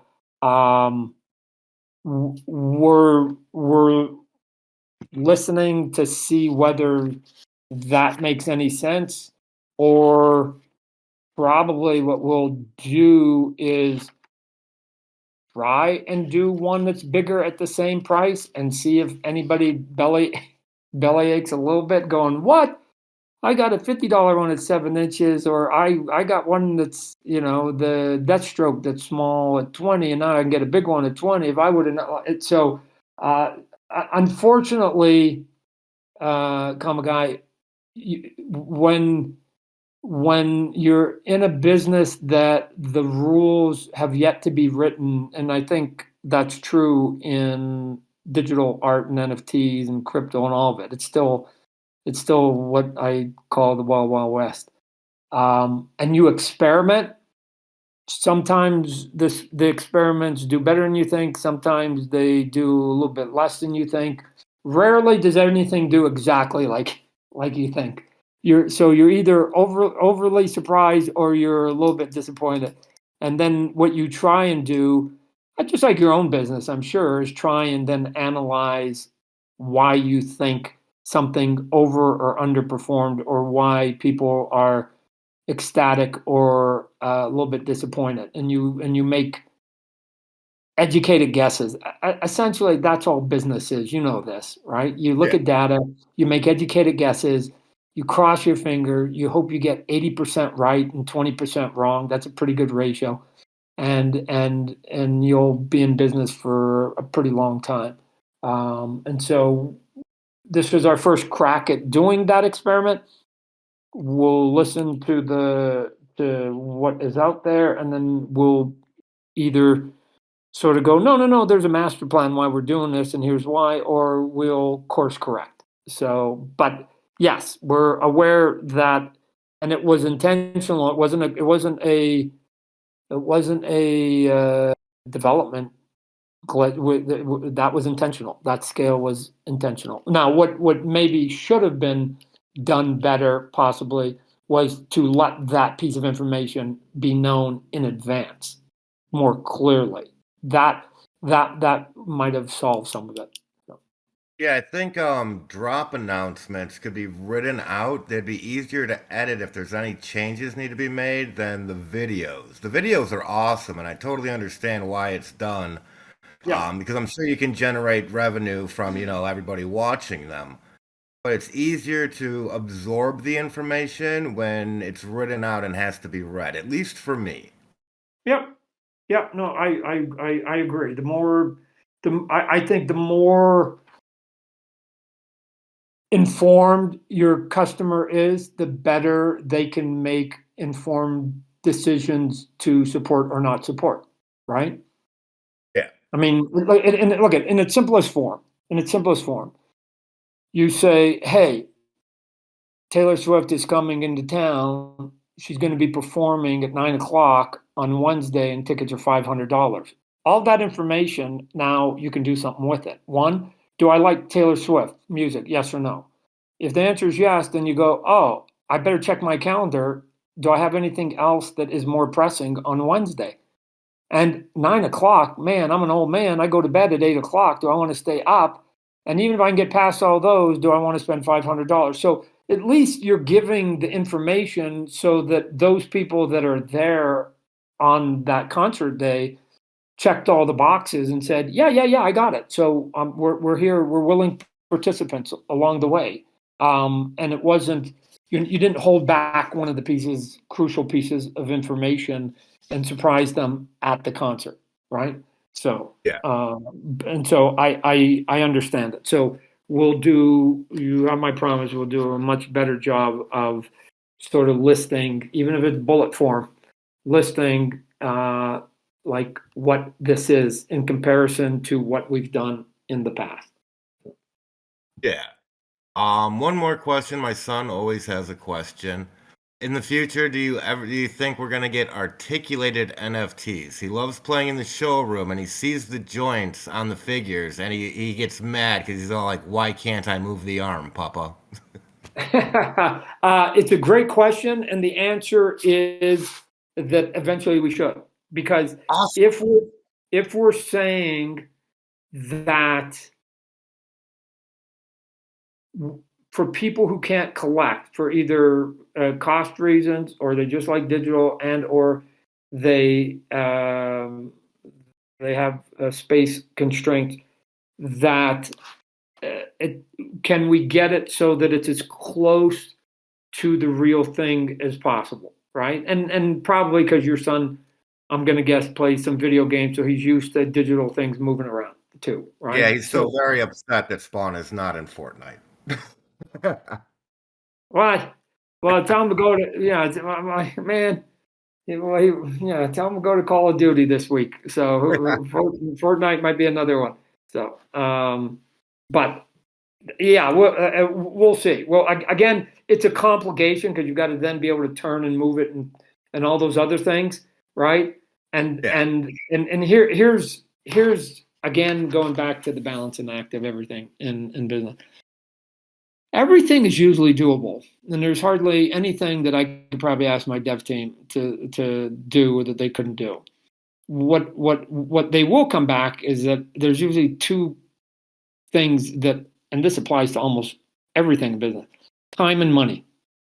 How long is it going to take, and how much is it going to cost? And then if the cost becomes like so big, then you either have to just swallow it or you have to pass it on to the consumer. And those are the things where I then start getting hesitant about, to say, I can give them one that's not moving and give it to them for $20, but if I have to move it, it's going to cost them $100. I'm making it up. Is it really worth that much more to be able to move? I don't know. And the answer might be, well, just try it once, Todd, and see what the reaction is. Maybe people love it. Who knows? Maybe they're willing to pay for it. Who knows? But I always get nervous when things that you do just keep adding. It's like putting leather seats in the car. They're nice and they look cool, but it adds an extra $3,000 to your car. Is it necessary? Right? So, but my guess is at some point we're going to experiment with it for sure. Beautiful. Todd, thank you always for your time, for really spearheading this project and getting behind your team and in front of the community to reassure everybody. Seeing everything that you've done, like since I was a kid through till now, has been amazing. And it's what brought me into this project and believes in it. So thank you very much. Yeah. Well, and again, as I said yesterday, I don't have any magic answers here. I don't have any magic solutions or whatever else. My job is to sort of have strong opinions on the creative side of things, ask my team what is doable and what isn't, what is the time and the effort and the money that it's going to go, what is that going to mean cost wise to the consumer, and then just keep trying to, again, improve, right? Like you should, as a creator, you should always think that your best drawing, your best art, your best song, your best acting is always going to be tomorrow. Yes. You can't ever be of the mindset that you already delivered the best you ever had, because that means for the rest of your career, you're on the downside.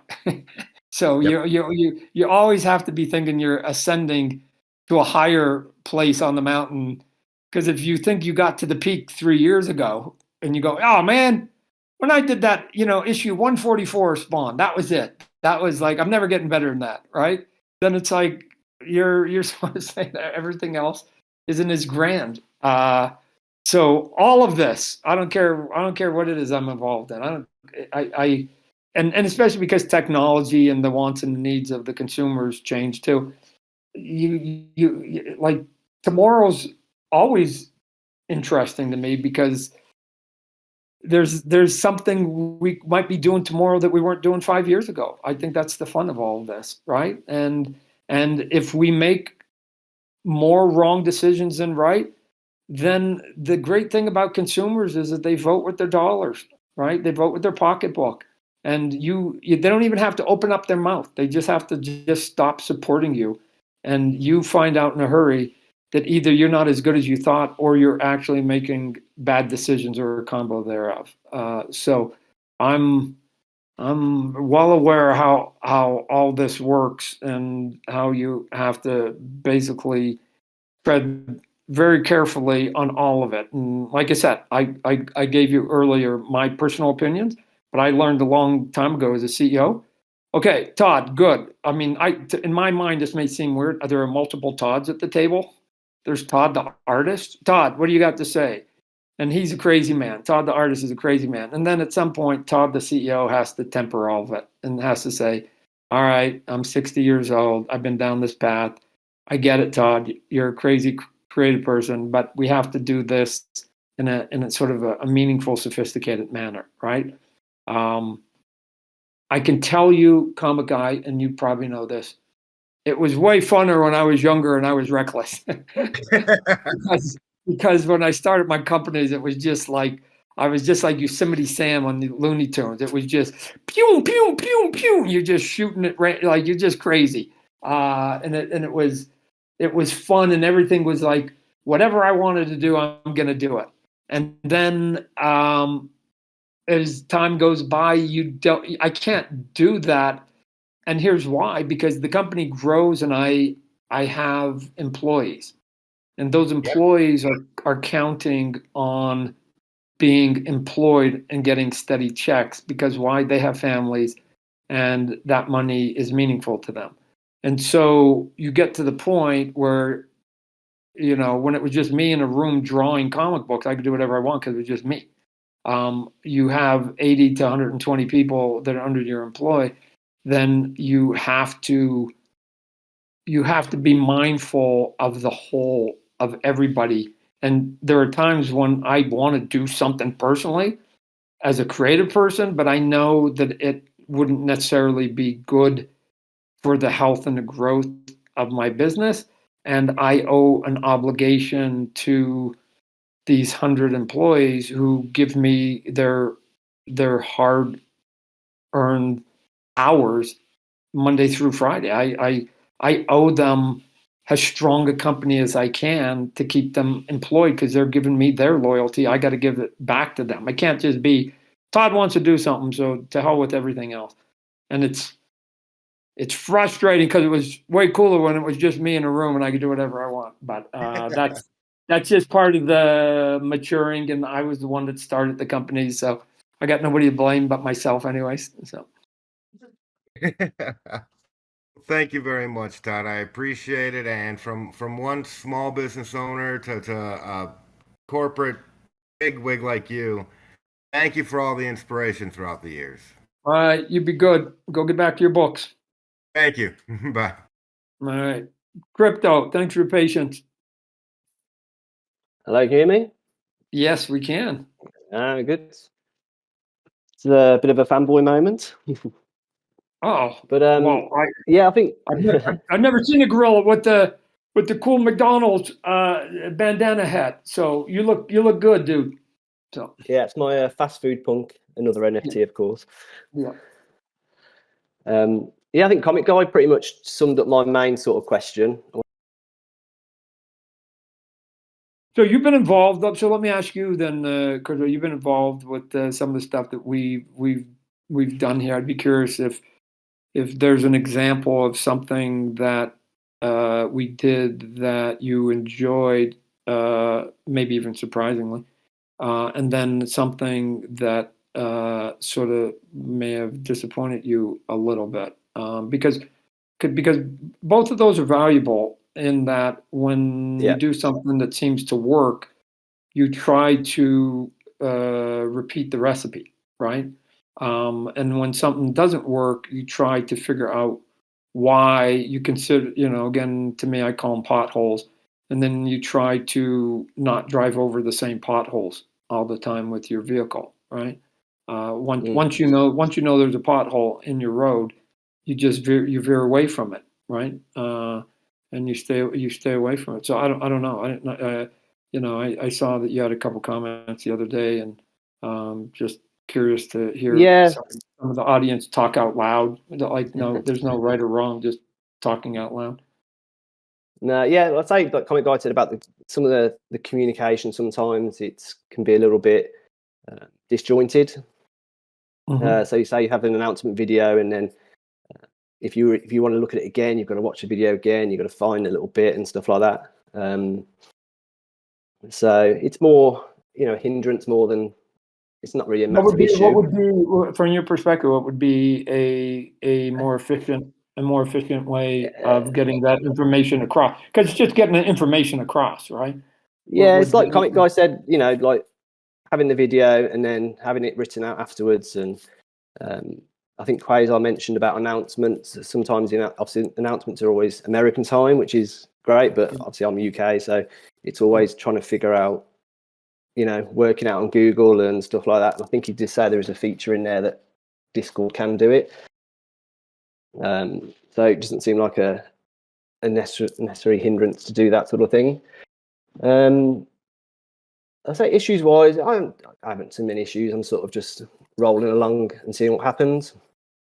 So probably a couple of things I've got here, like the sets. I think it might have been mentioned earlier, but obviously Deathstroke come out, it's already a set, but some of the older sets still aren't sets.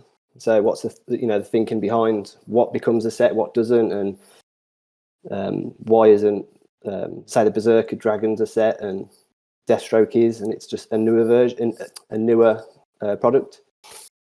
Good. So let me tackle that in the next couple of weeks and see if we can't come up with a definition or two of what makes a set. Yeah. And I don't know if you've been here in the whole conversation. I think you have been, but as I was saying, that there may be the answer may be too full. Like I said, it may be able to apply. What makes a set may not be consistent with everything, because some things are in my control and some things are not in my control in terms of ownership of the brands and the intellectual properties, right? So we may be able to do two different things depending on it, but as long as we're clear about those two different things, right? So yeah, no, it's all good. Also, obviously going forward, obviously AR, I think is going to be the next big thing with something like the Apple Vision. Is there any sort of thoughts on? I don't know if it's licensing restrictions again, where that's being looked into.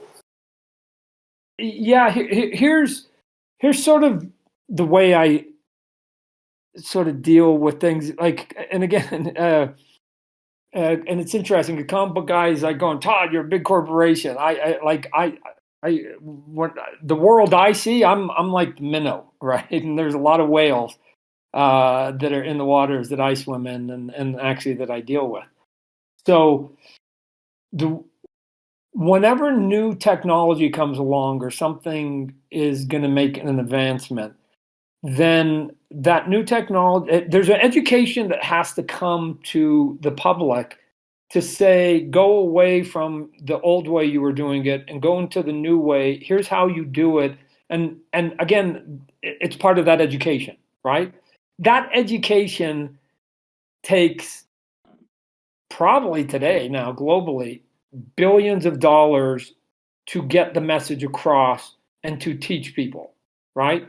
So a company like mine, I can't be at like that close to the front of any of it, because I don't have the time and the money to be able to spend to educate, to adjust people. So what I need to do is sort of sit to the side, and this probably is not a surprise. Sit to the side, let the big boys make AR valid, right? So first off, I'm going to sit to go, is AR valid? Because there have been plenty of things that people have spent billions of dollars on, and it didn't turn out the way they thought, right? So So sometimes I just sit and I go, oh, so now they've converted people. They've got people interested in doing it. They want to do it. So now I jump in at that point and say, oh, there is a want and a need and a demand and an interest for it. So how can I then get in that space and do something that's either fun, tweak it a little bit so it seems like it's a little bit cooler, make it a bit sexier, just something, or take cobble 3 or 4 things that people are doing and putting it together so it looks like a brand new recipe and go in my own direction and do it. So again, that means that I as a businessman, I read all the same headlines that you do. I'm just as curious as you are, and I sort of watch and see who's going to be the leaders and what people are, what they get right and what they get wrong, and what people, the consumers, like and what people don't like. And then once sort of some of the mistakes have been made, then I go, oh, there it is. I think I can go in that space right there. There it is there. And I think I have an idea of what we want to do within it now that I have an education myself, right? And we go and do it. So again, and I'm always sort of bad at giving long-winded answers to maybe what should be short ones. Is I'll be watching all of it in all honesty, and if I think that there's a play to be had, that there's a reason to expand into those places because of numerous reasons, then we'll probably put our toe in it. And in some cases, we'll dive head first. So No, great. So you've been doing it well for all these years. So trust in the process, and I think, like I said, so you're not going if to anything, I would please argue everybody, but yeah, if anything, I'd argue I'm like too cautious at times, right? I mean, it took me 28 years or whatever to basically say I'm going to do a second monthly comic book, right? Like 28 years, Marvel. I think they had their second book within 2 weeks, right? And yeah. Batman came within 2 years of Superman. So I'm just going, no, I'll wait 27 years. So yeah, I have a tendency, if anything, to just sort of be a little cautious. Yeah. Part of it too, crypto, just so you know, is that I lead a good, I have a good life. I've been very fortunate, and I'm fully aware of that. And so I would I don't need more, right? I long ago got past my personal wants and needs, right? I'm not the person, and sadly, for me, I know people that, they get $1,000, they need 2,000. As soon as they get to 2, they need 4. When they get to 4, it's 8, 8, 16, 32. It's never enough, right? They never are Yeah. satisfied. The best day, the best thing, the most money, the thing they got to get is always inches away from their grasp in the future. And for me, long ago, my wife and I drew a line in the sand and it said, "Hey, if we ever get to this point financially, we won't ask for anything more." And we blew by that a long time ago, right? So getting more, making more, those are not things that sort of drive me. I have to be successful. Let's add that. I need to be successful so that I can continue to do more business and more importantly, more art, right? Because you can never walk into a room and have failure as being your starting point, because you're never going to get whatever it is that you're asking for. Hey, I make toys. They don't sell. Nobody likes them. Can I have the Batman license? You can't walk into the room and make that negotiation. So you have to constantly have success so that you can continue to do art. And then by definition, success usually means then a little bit of fame and fortune goes with it, right? So people, at least from my world, miscalculate like what it is that drives me. Yes, I want to be successful so I can continue to do cool art because I like art. The money part is just a byproduct of being successful. But I'm good with where I'm at. So I can be way, way, way more patient and try and experiment and do stuff. And look, when I got into the NFT space, the very first question I had was, can I sell something for $5? And if we can't, I'm not interested. Not that I was gonna, but is it possible? Because all everybody was selling me at that point, you can imagine, was, hey, Todd, these people are doing these one-offs and they're putting them up and they're getting $500,000. And oh man, look at this headline. You saw the headlines too, right? And it was like, whatever, right? Whatever. That's not, I don't want to get in this space to do one thing, to sell it to one person so that I can stuff more money in my pocket. I got money in my pocket. So I'm way more concerned with how do I grow people who understand and want to help support some of the art I do. That's it. And if I think the easier way to get those people is to charge them $5, not $500,000, right? So I'm always starting from that point of view, and it's worked to a certain level, right? I mean, again, some people, I'm successful, and if you go to big companies, then they're like, Todd, just a little fry, right? So it depends on where you're standing when you do that, which is why when I go and talk to business classes, and I've done it, the first thing I say when I get up there, and it's always a disappointment, is I never tell them, I'm not going to tell them how to make money.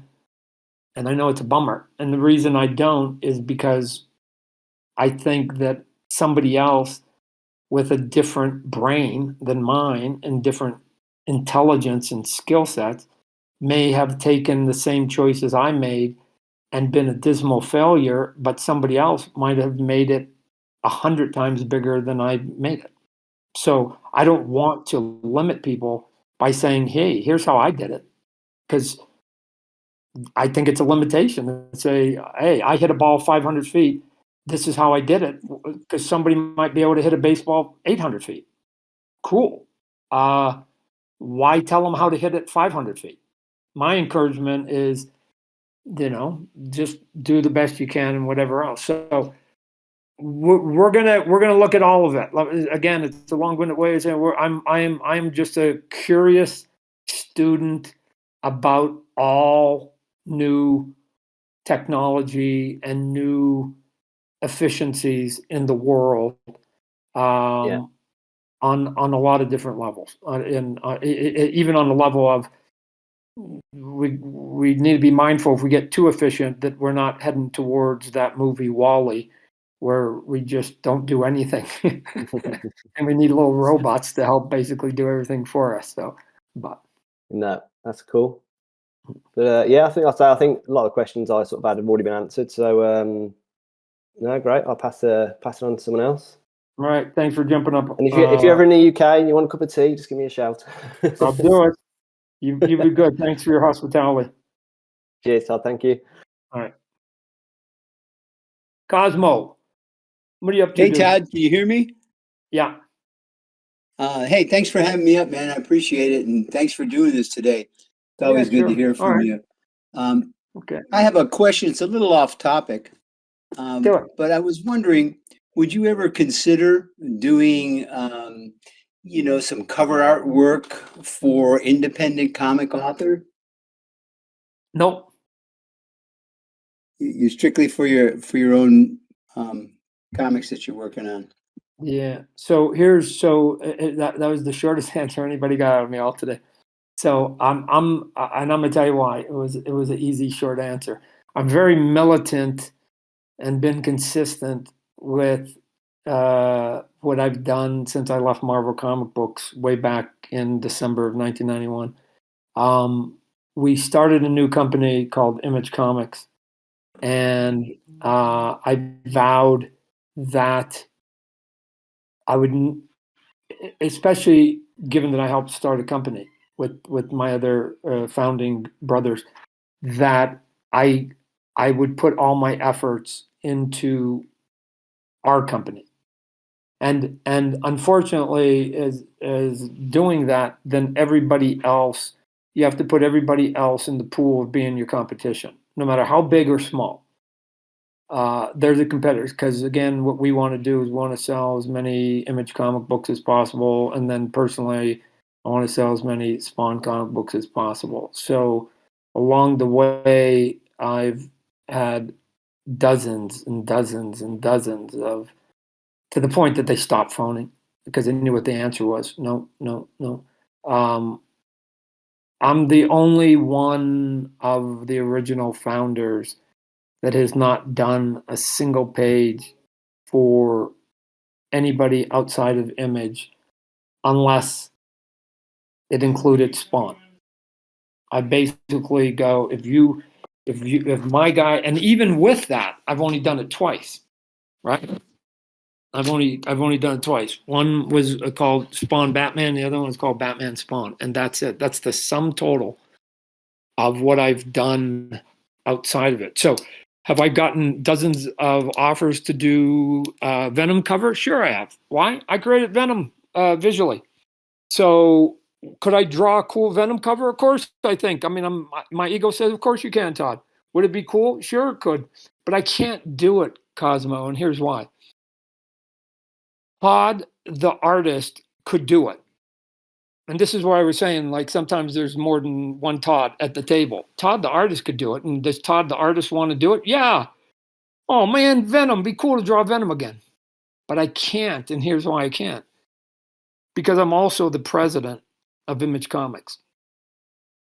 And as the president of Image Comic Books, my job is to go out and promote Image and to try to get people to do and bring their books to Image. And I think it'd be very difficult to go out there and try and get people, sometimes my own peers, to say, hey, you need to come to Image. If in the back they could say, well, yeah, I know it's a great deal.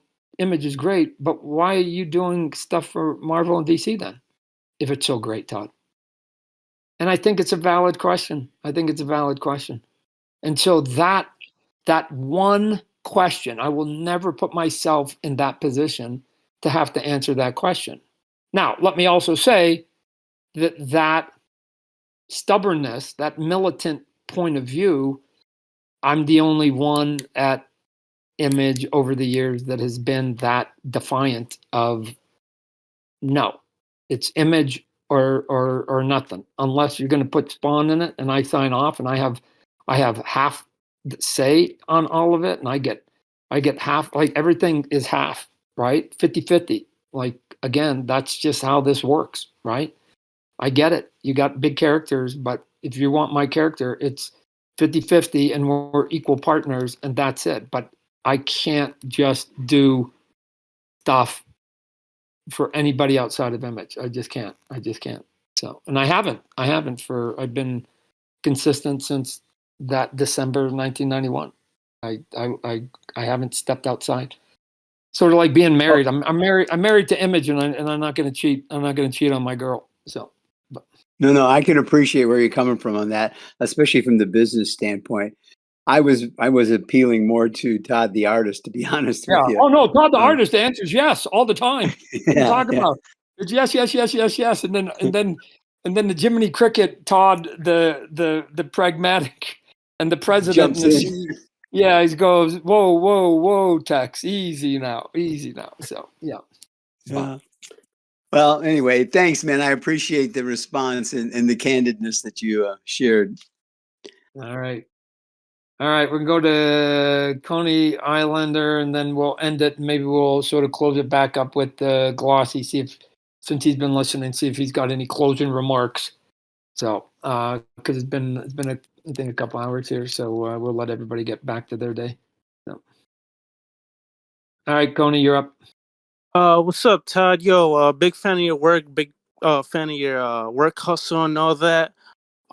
Just wanted to ask just kind of two questions regarding how you go on about with character selections for the well, basically any character that you choose to make a figure out of. you've said in a few times in the past before that sometimes you got to remind people in the suits to think as your 9-year-old self and ask, what I want is this cool? Does that still apply today? And how often do you take a risk in your character selections? That's always the first question. Would the 10-year-old Todd want this? And matter of fact, would any 10-year-old want this? Which means that there just has to be cool. And that question is, when I was a kid, I'd walk by stuff and I just like look. I used to go up and down the toy aisles like any other kid, and I used to go, "Oh man, look at this! Oh man, look at this!" Right? So you walk by stuff that doesn't do that, and then there's 3 or 4 things that you go, "Oh man, look at this!" Right, Mom, or you show it to your brothers. Look at this. And so to me, I sort of remember those moments. So you try to have those. But you can't always do that because sometimes there are things that are popular that don't look necessarily super cool, right? They're just popular. And they're popular brands. So you have to then sort of, add the value of a popular brand, which is its own thing. If you can get a popular brand and it looks cool, shit, that to me, that's the home run right there. That's like you go, I'm never going to lose on that because the cool factor works because I did it with Spawn. Nobody knew what Spawn toys were, and I did 35 series in a row, and I was just making stuff up, just going, oh, cool Vikings, oh, cool robots, oh, cool guys on motorcycles, oh man, cool medieval stuff, oh, like whatever. I was just making stuff up, and people were responding. I think because it just was visually appealing, and to some extent, that's what toys are. You look at them, right? So it's not music. You're not listening to it. It's a visual sense that you're getting out of it, and then you hold it. So again, there's a touch to it. So if it's kind of big, it feels like it's cool in your hand because it's like nice and big, or it's got some sharp edges on it or something. I don't know. All that comes into play. So and then there's just sometimes what gets dictated to us, what's out in the marketplace currently that the retailers might want, and then just the practicality of making things that you can keep within your price structure, right? So all those silly sort of decisions and pieces are put into the conversations, and then you come out with your selection, and then there's always somebody who's like, "What? Why'd you do him? You should have done this." So we never get it right. Let me just tell you, I've never done a lineup that everybody went, "Todd, this is perfect, man. You couldn't have picked any 6 better toys. That was it." So, but that's in honesty, that's what keeps us going. Just to go, dude, the elusive. Let me tell you, from a creative point of view, the elusive perfection is the chase that we all are after. And here's the thing, none of us ever catch it. What we do is we all go to our grave still in the middle of the chase.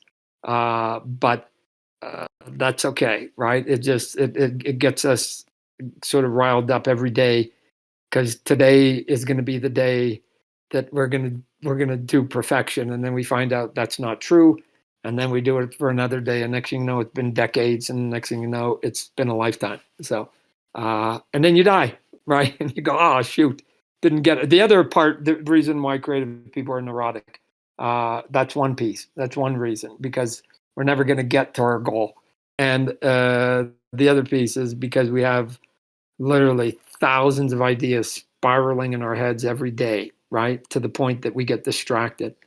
And if we're lucky, we maybe can get 20, 30 of them out of our head before we die. We're going to go to our graves. I'm going to go to my grave with having way more ideas that none of you have ever seen than the ones that you have seen because you just don't have enough time. There's not enough time to come out with the tens of thousands of things that are spinning in our heads every single day over the course of time. So we're going to get 5 of them out, and the others are going to go to the grave with us. It's a shame. So but that's it. That's why we're weird. That's why creative people are a little bit weird. So Cool. All right, thanks a lot, Todd. Thanks for answering my question. All right, you'd be good. All All right, right. Thank you Glossy. too. All right. All right, Glossy. We started with you. We're going to end with you. So, Thank you, Todd. Um, I would like to actually, your concluding statements there were really nice, motivational, and thank you, Todd, for um, always being so motivating. I learn a lot from just listening to you, and it's a pure joy. And every time, I listen to you, I come out as a better person, and I really appreciate that. Um, Todd, I was, let me just comment on that just for a moment, right? yeah. And it's interesting because I've heard people say that comment kind of like what you said before. I'm not trying to be motivational, and it's always a weird word when people go, "Oh man, I'm so hyped up to listen to you." I'm not.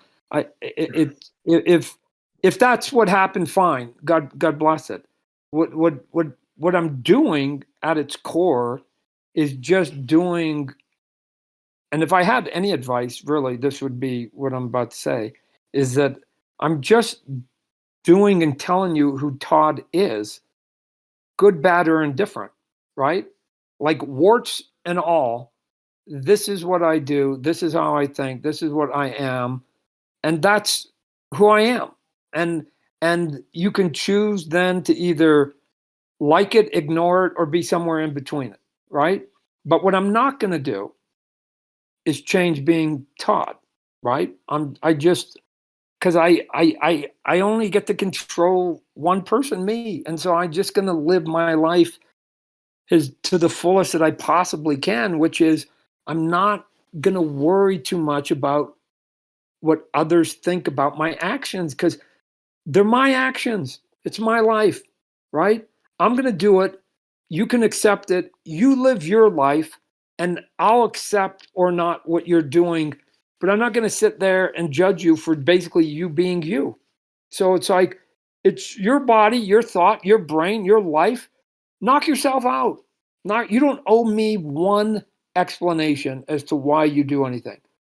So my next door neighbors, I see what they do, I see how they talk, I see how they act, and I can either choose to be friendly and neighborly and want to be around them, or I can choose not to. Period. Out. Done. But what I shouldn't be doing is telling them to change. They get to basically be their own person. So I'm just usually get up on stage and go, here's what I do, here's what I do, here's what I do. I'm not even asking for approval.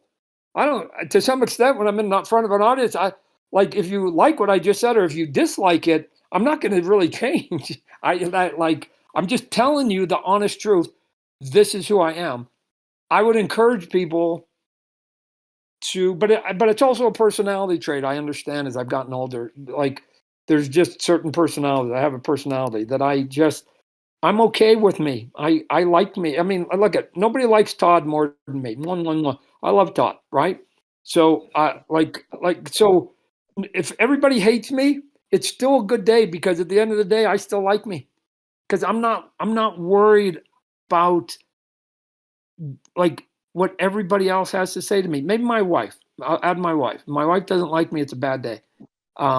But all the rest of it, I'm just going to go do it. And I've been fortunate. Here's the great fortune. I've been fortunate enough to be able to sort of just be what I want and do what I want.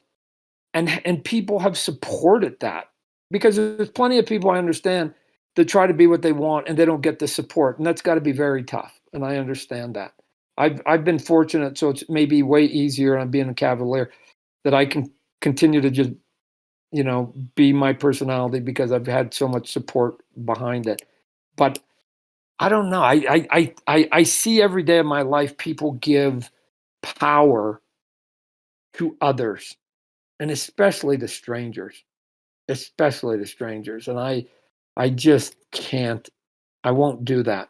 And the stranger part is somebody makes a comment on your Facebook or whatever else. That's a stranger. At the end of the day, don't give them the power. If they say you suck, so what? So what? It's a stranger. You're never going to meet them again. Don't worry about it. Don't worry about it.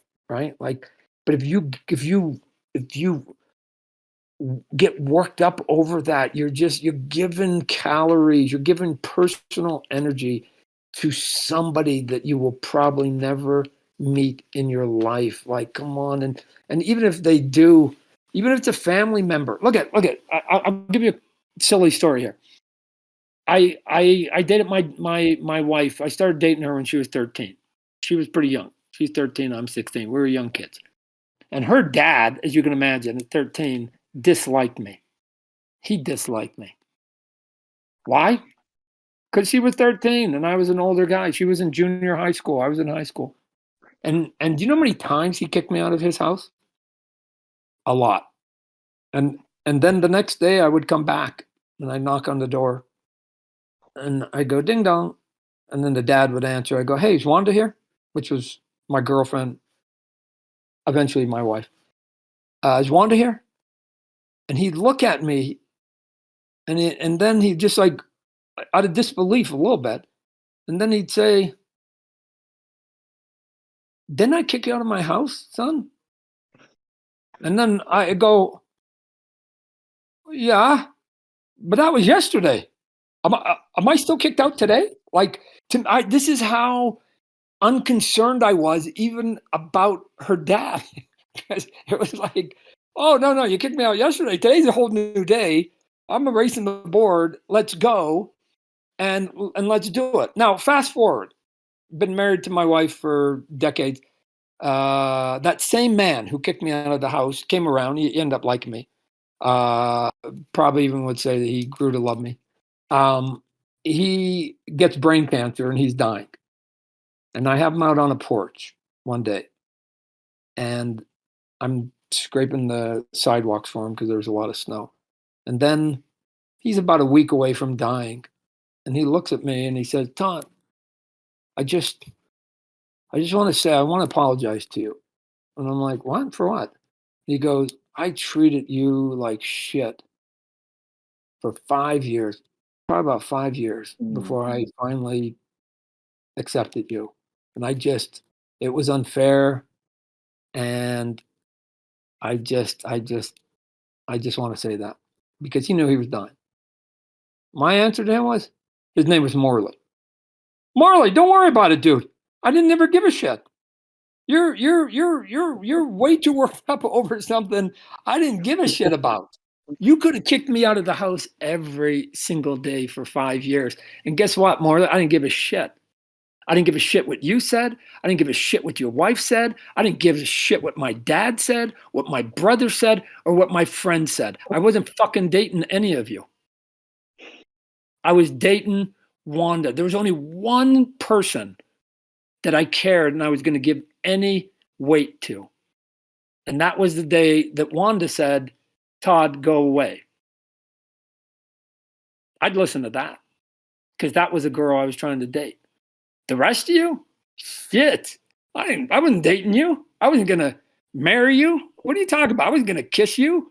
I didn't care what you thought. Like, it was white noise. But again, that's a personality. Lots of people want their family members to be happy for them. I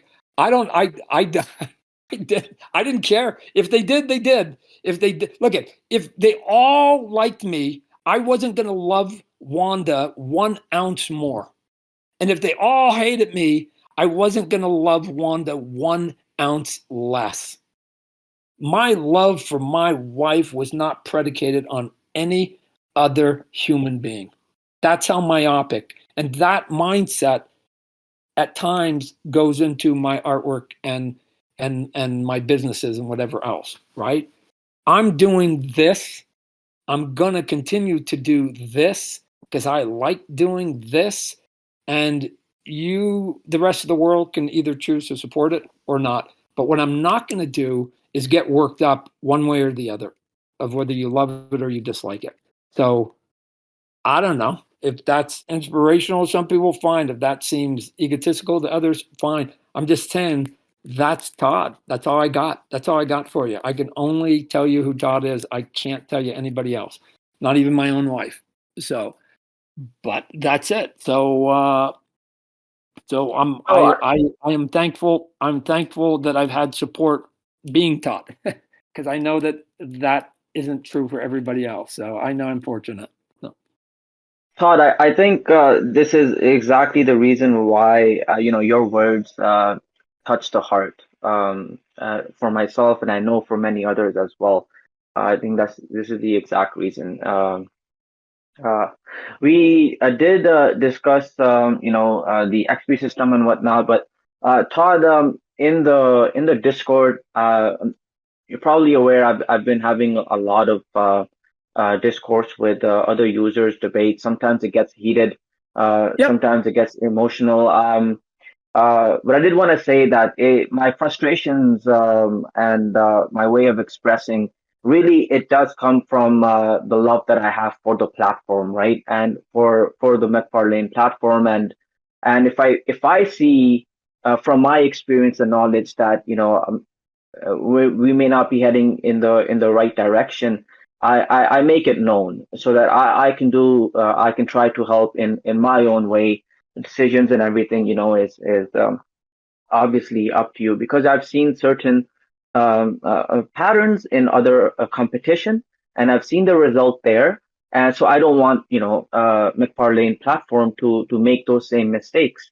So that's why I get a little bit vocal, but it's Yeah. not out of malice or out of bad So, intent. no. So here's what I would You say, know, Glossy. So here's what I would say. I'm going to we'll end it with me being just a little bit fatherly here. Okay. yeah. I'm in my early 60s now. So whatever. Here would be my recommendation. I understand being passionate, right? Shit, dude. Like when I get worked up, you should see me, right? I get fired up as much as anybody else.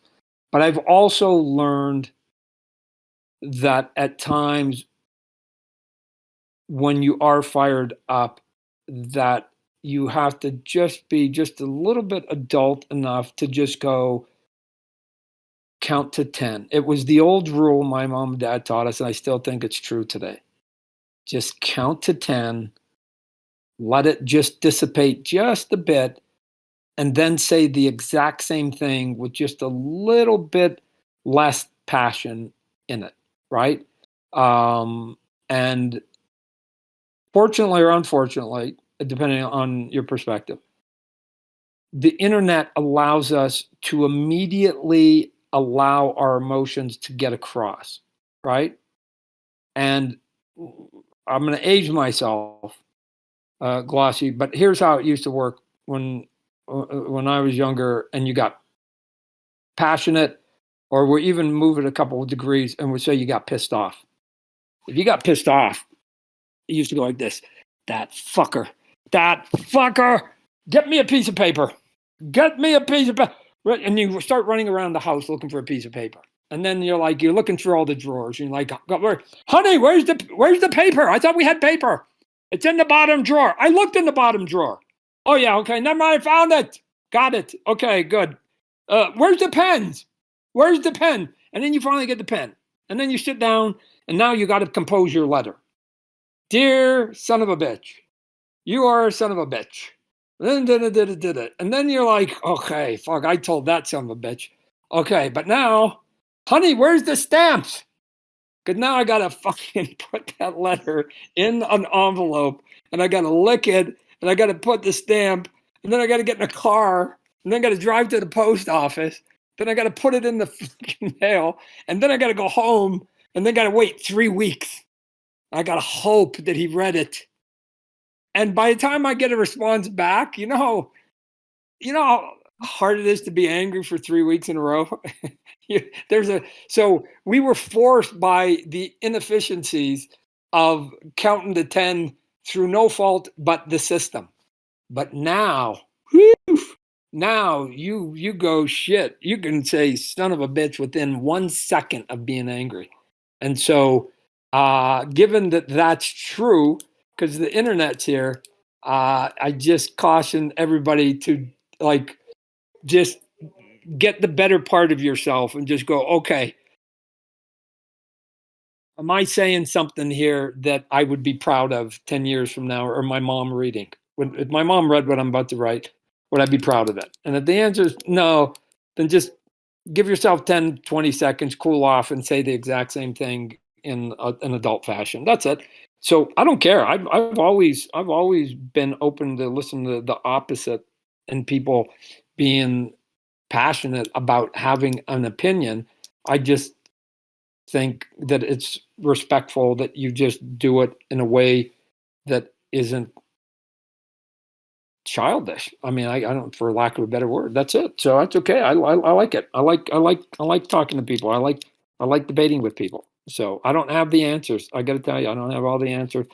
I just have opinions like everybody else. So, but I think that you get to resolutions if people are given their point of views in a way that I can absorb and I can try and do something with it, or at least I can vet it and then come back and say, I can't do it. And here's my reasons why we can't do it. But if you say, Todd, it's stupid and it's dumb and you're doing this and MTD sucks and your artwork, like, I don't know, like, it's not a very good way to get people to pay attention to what you're saying.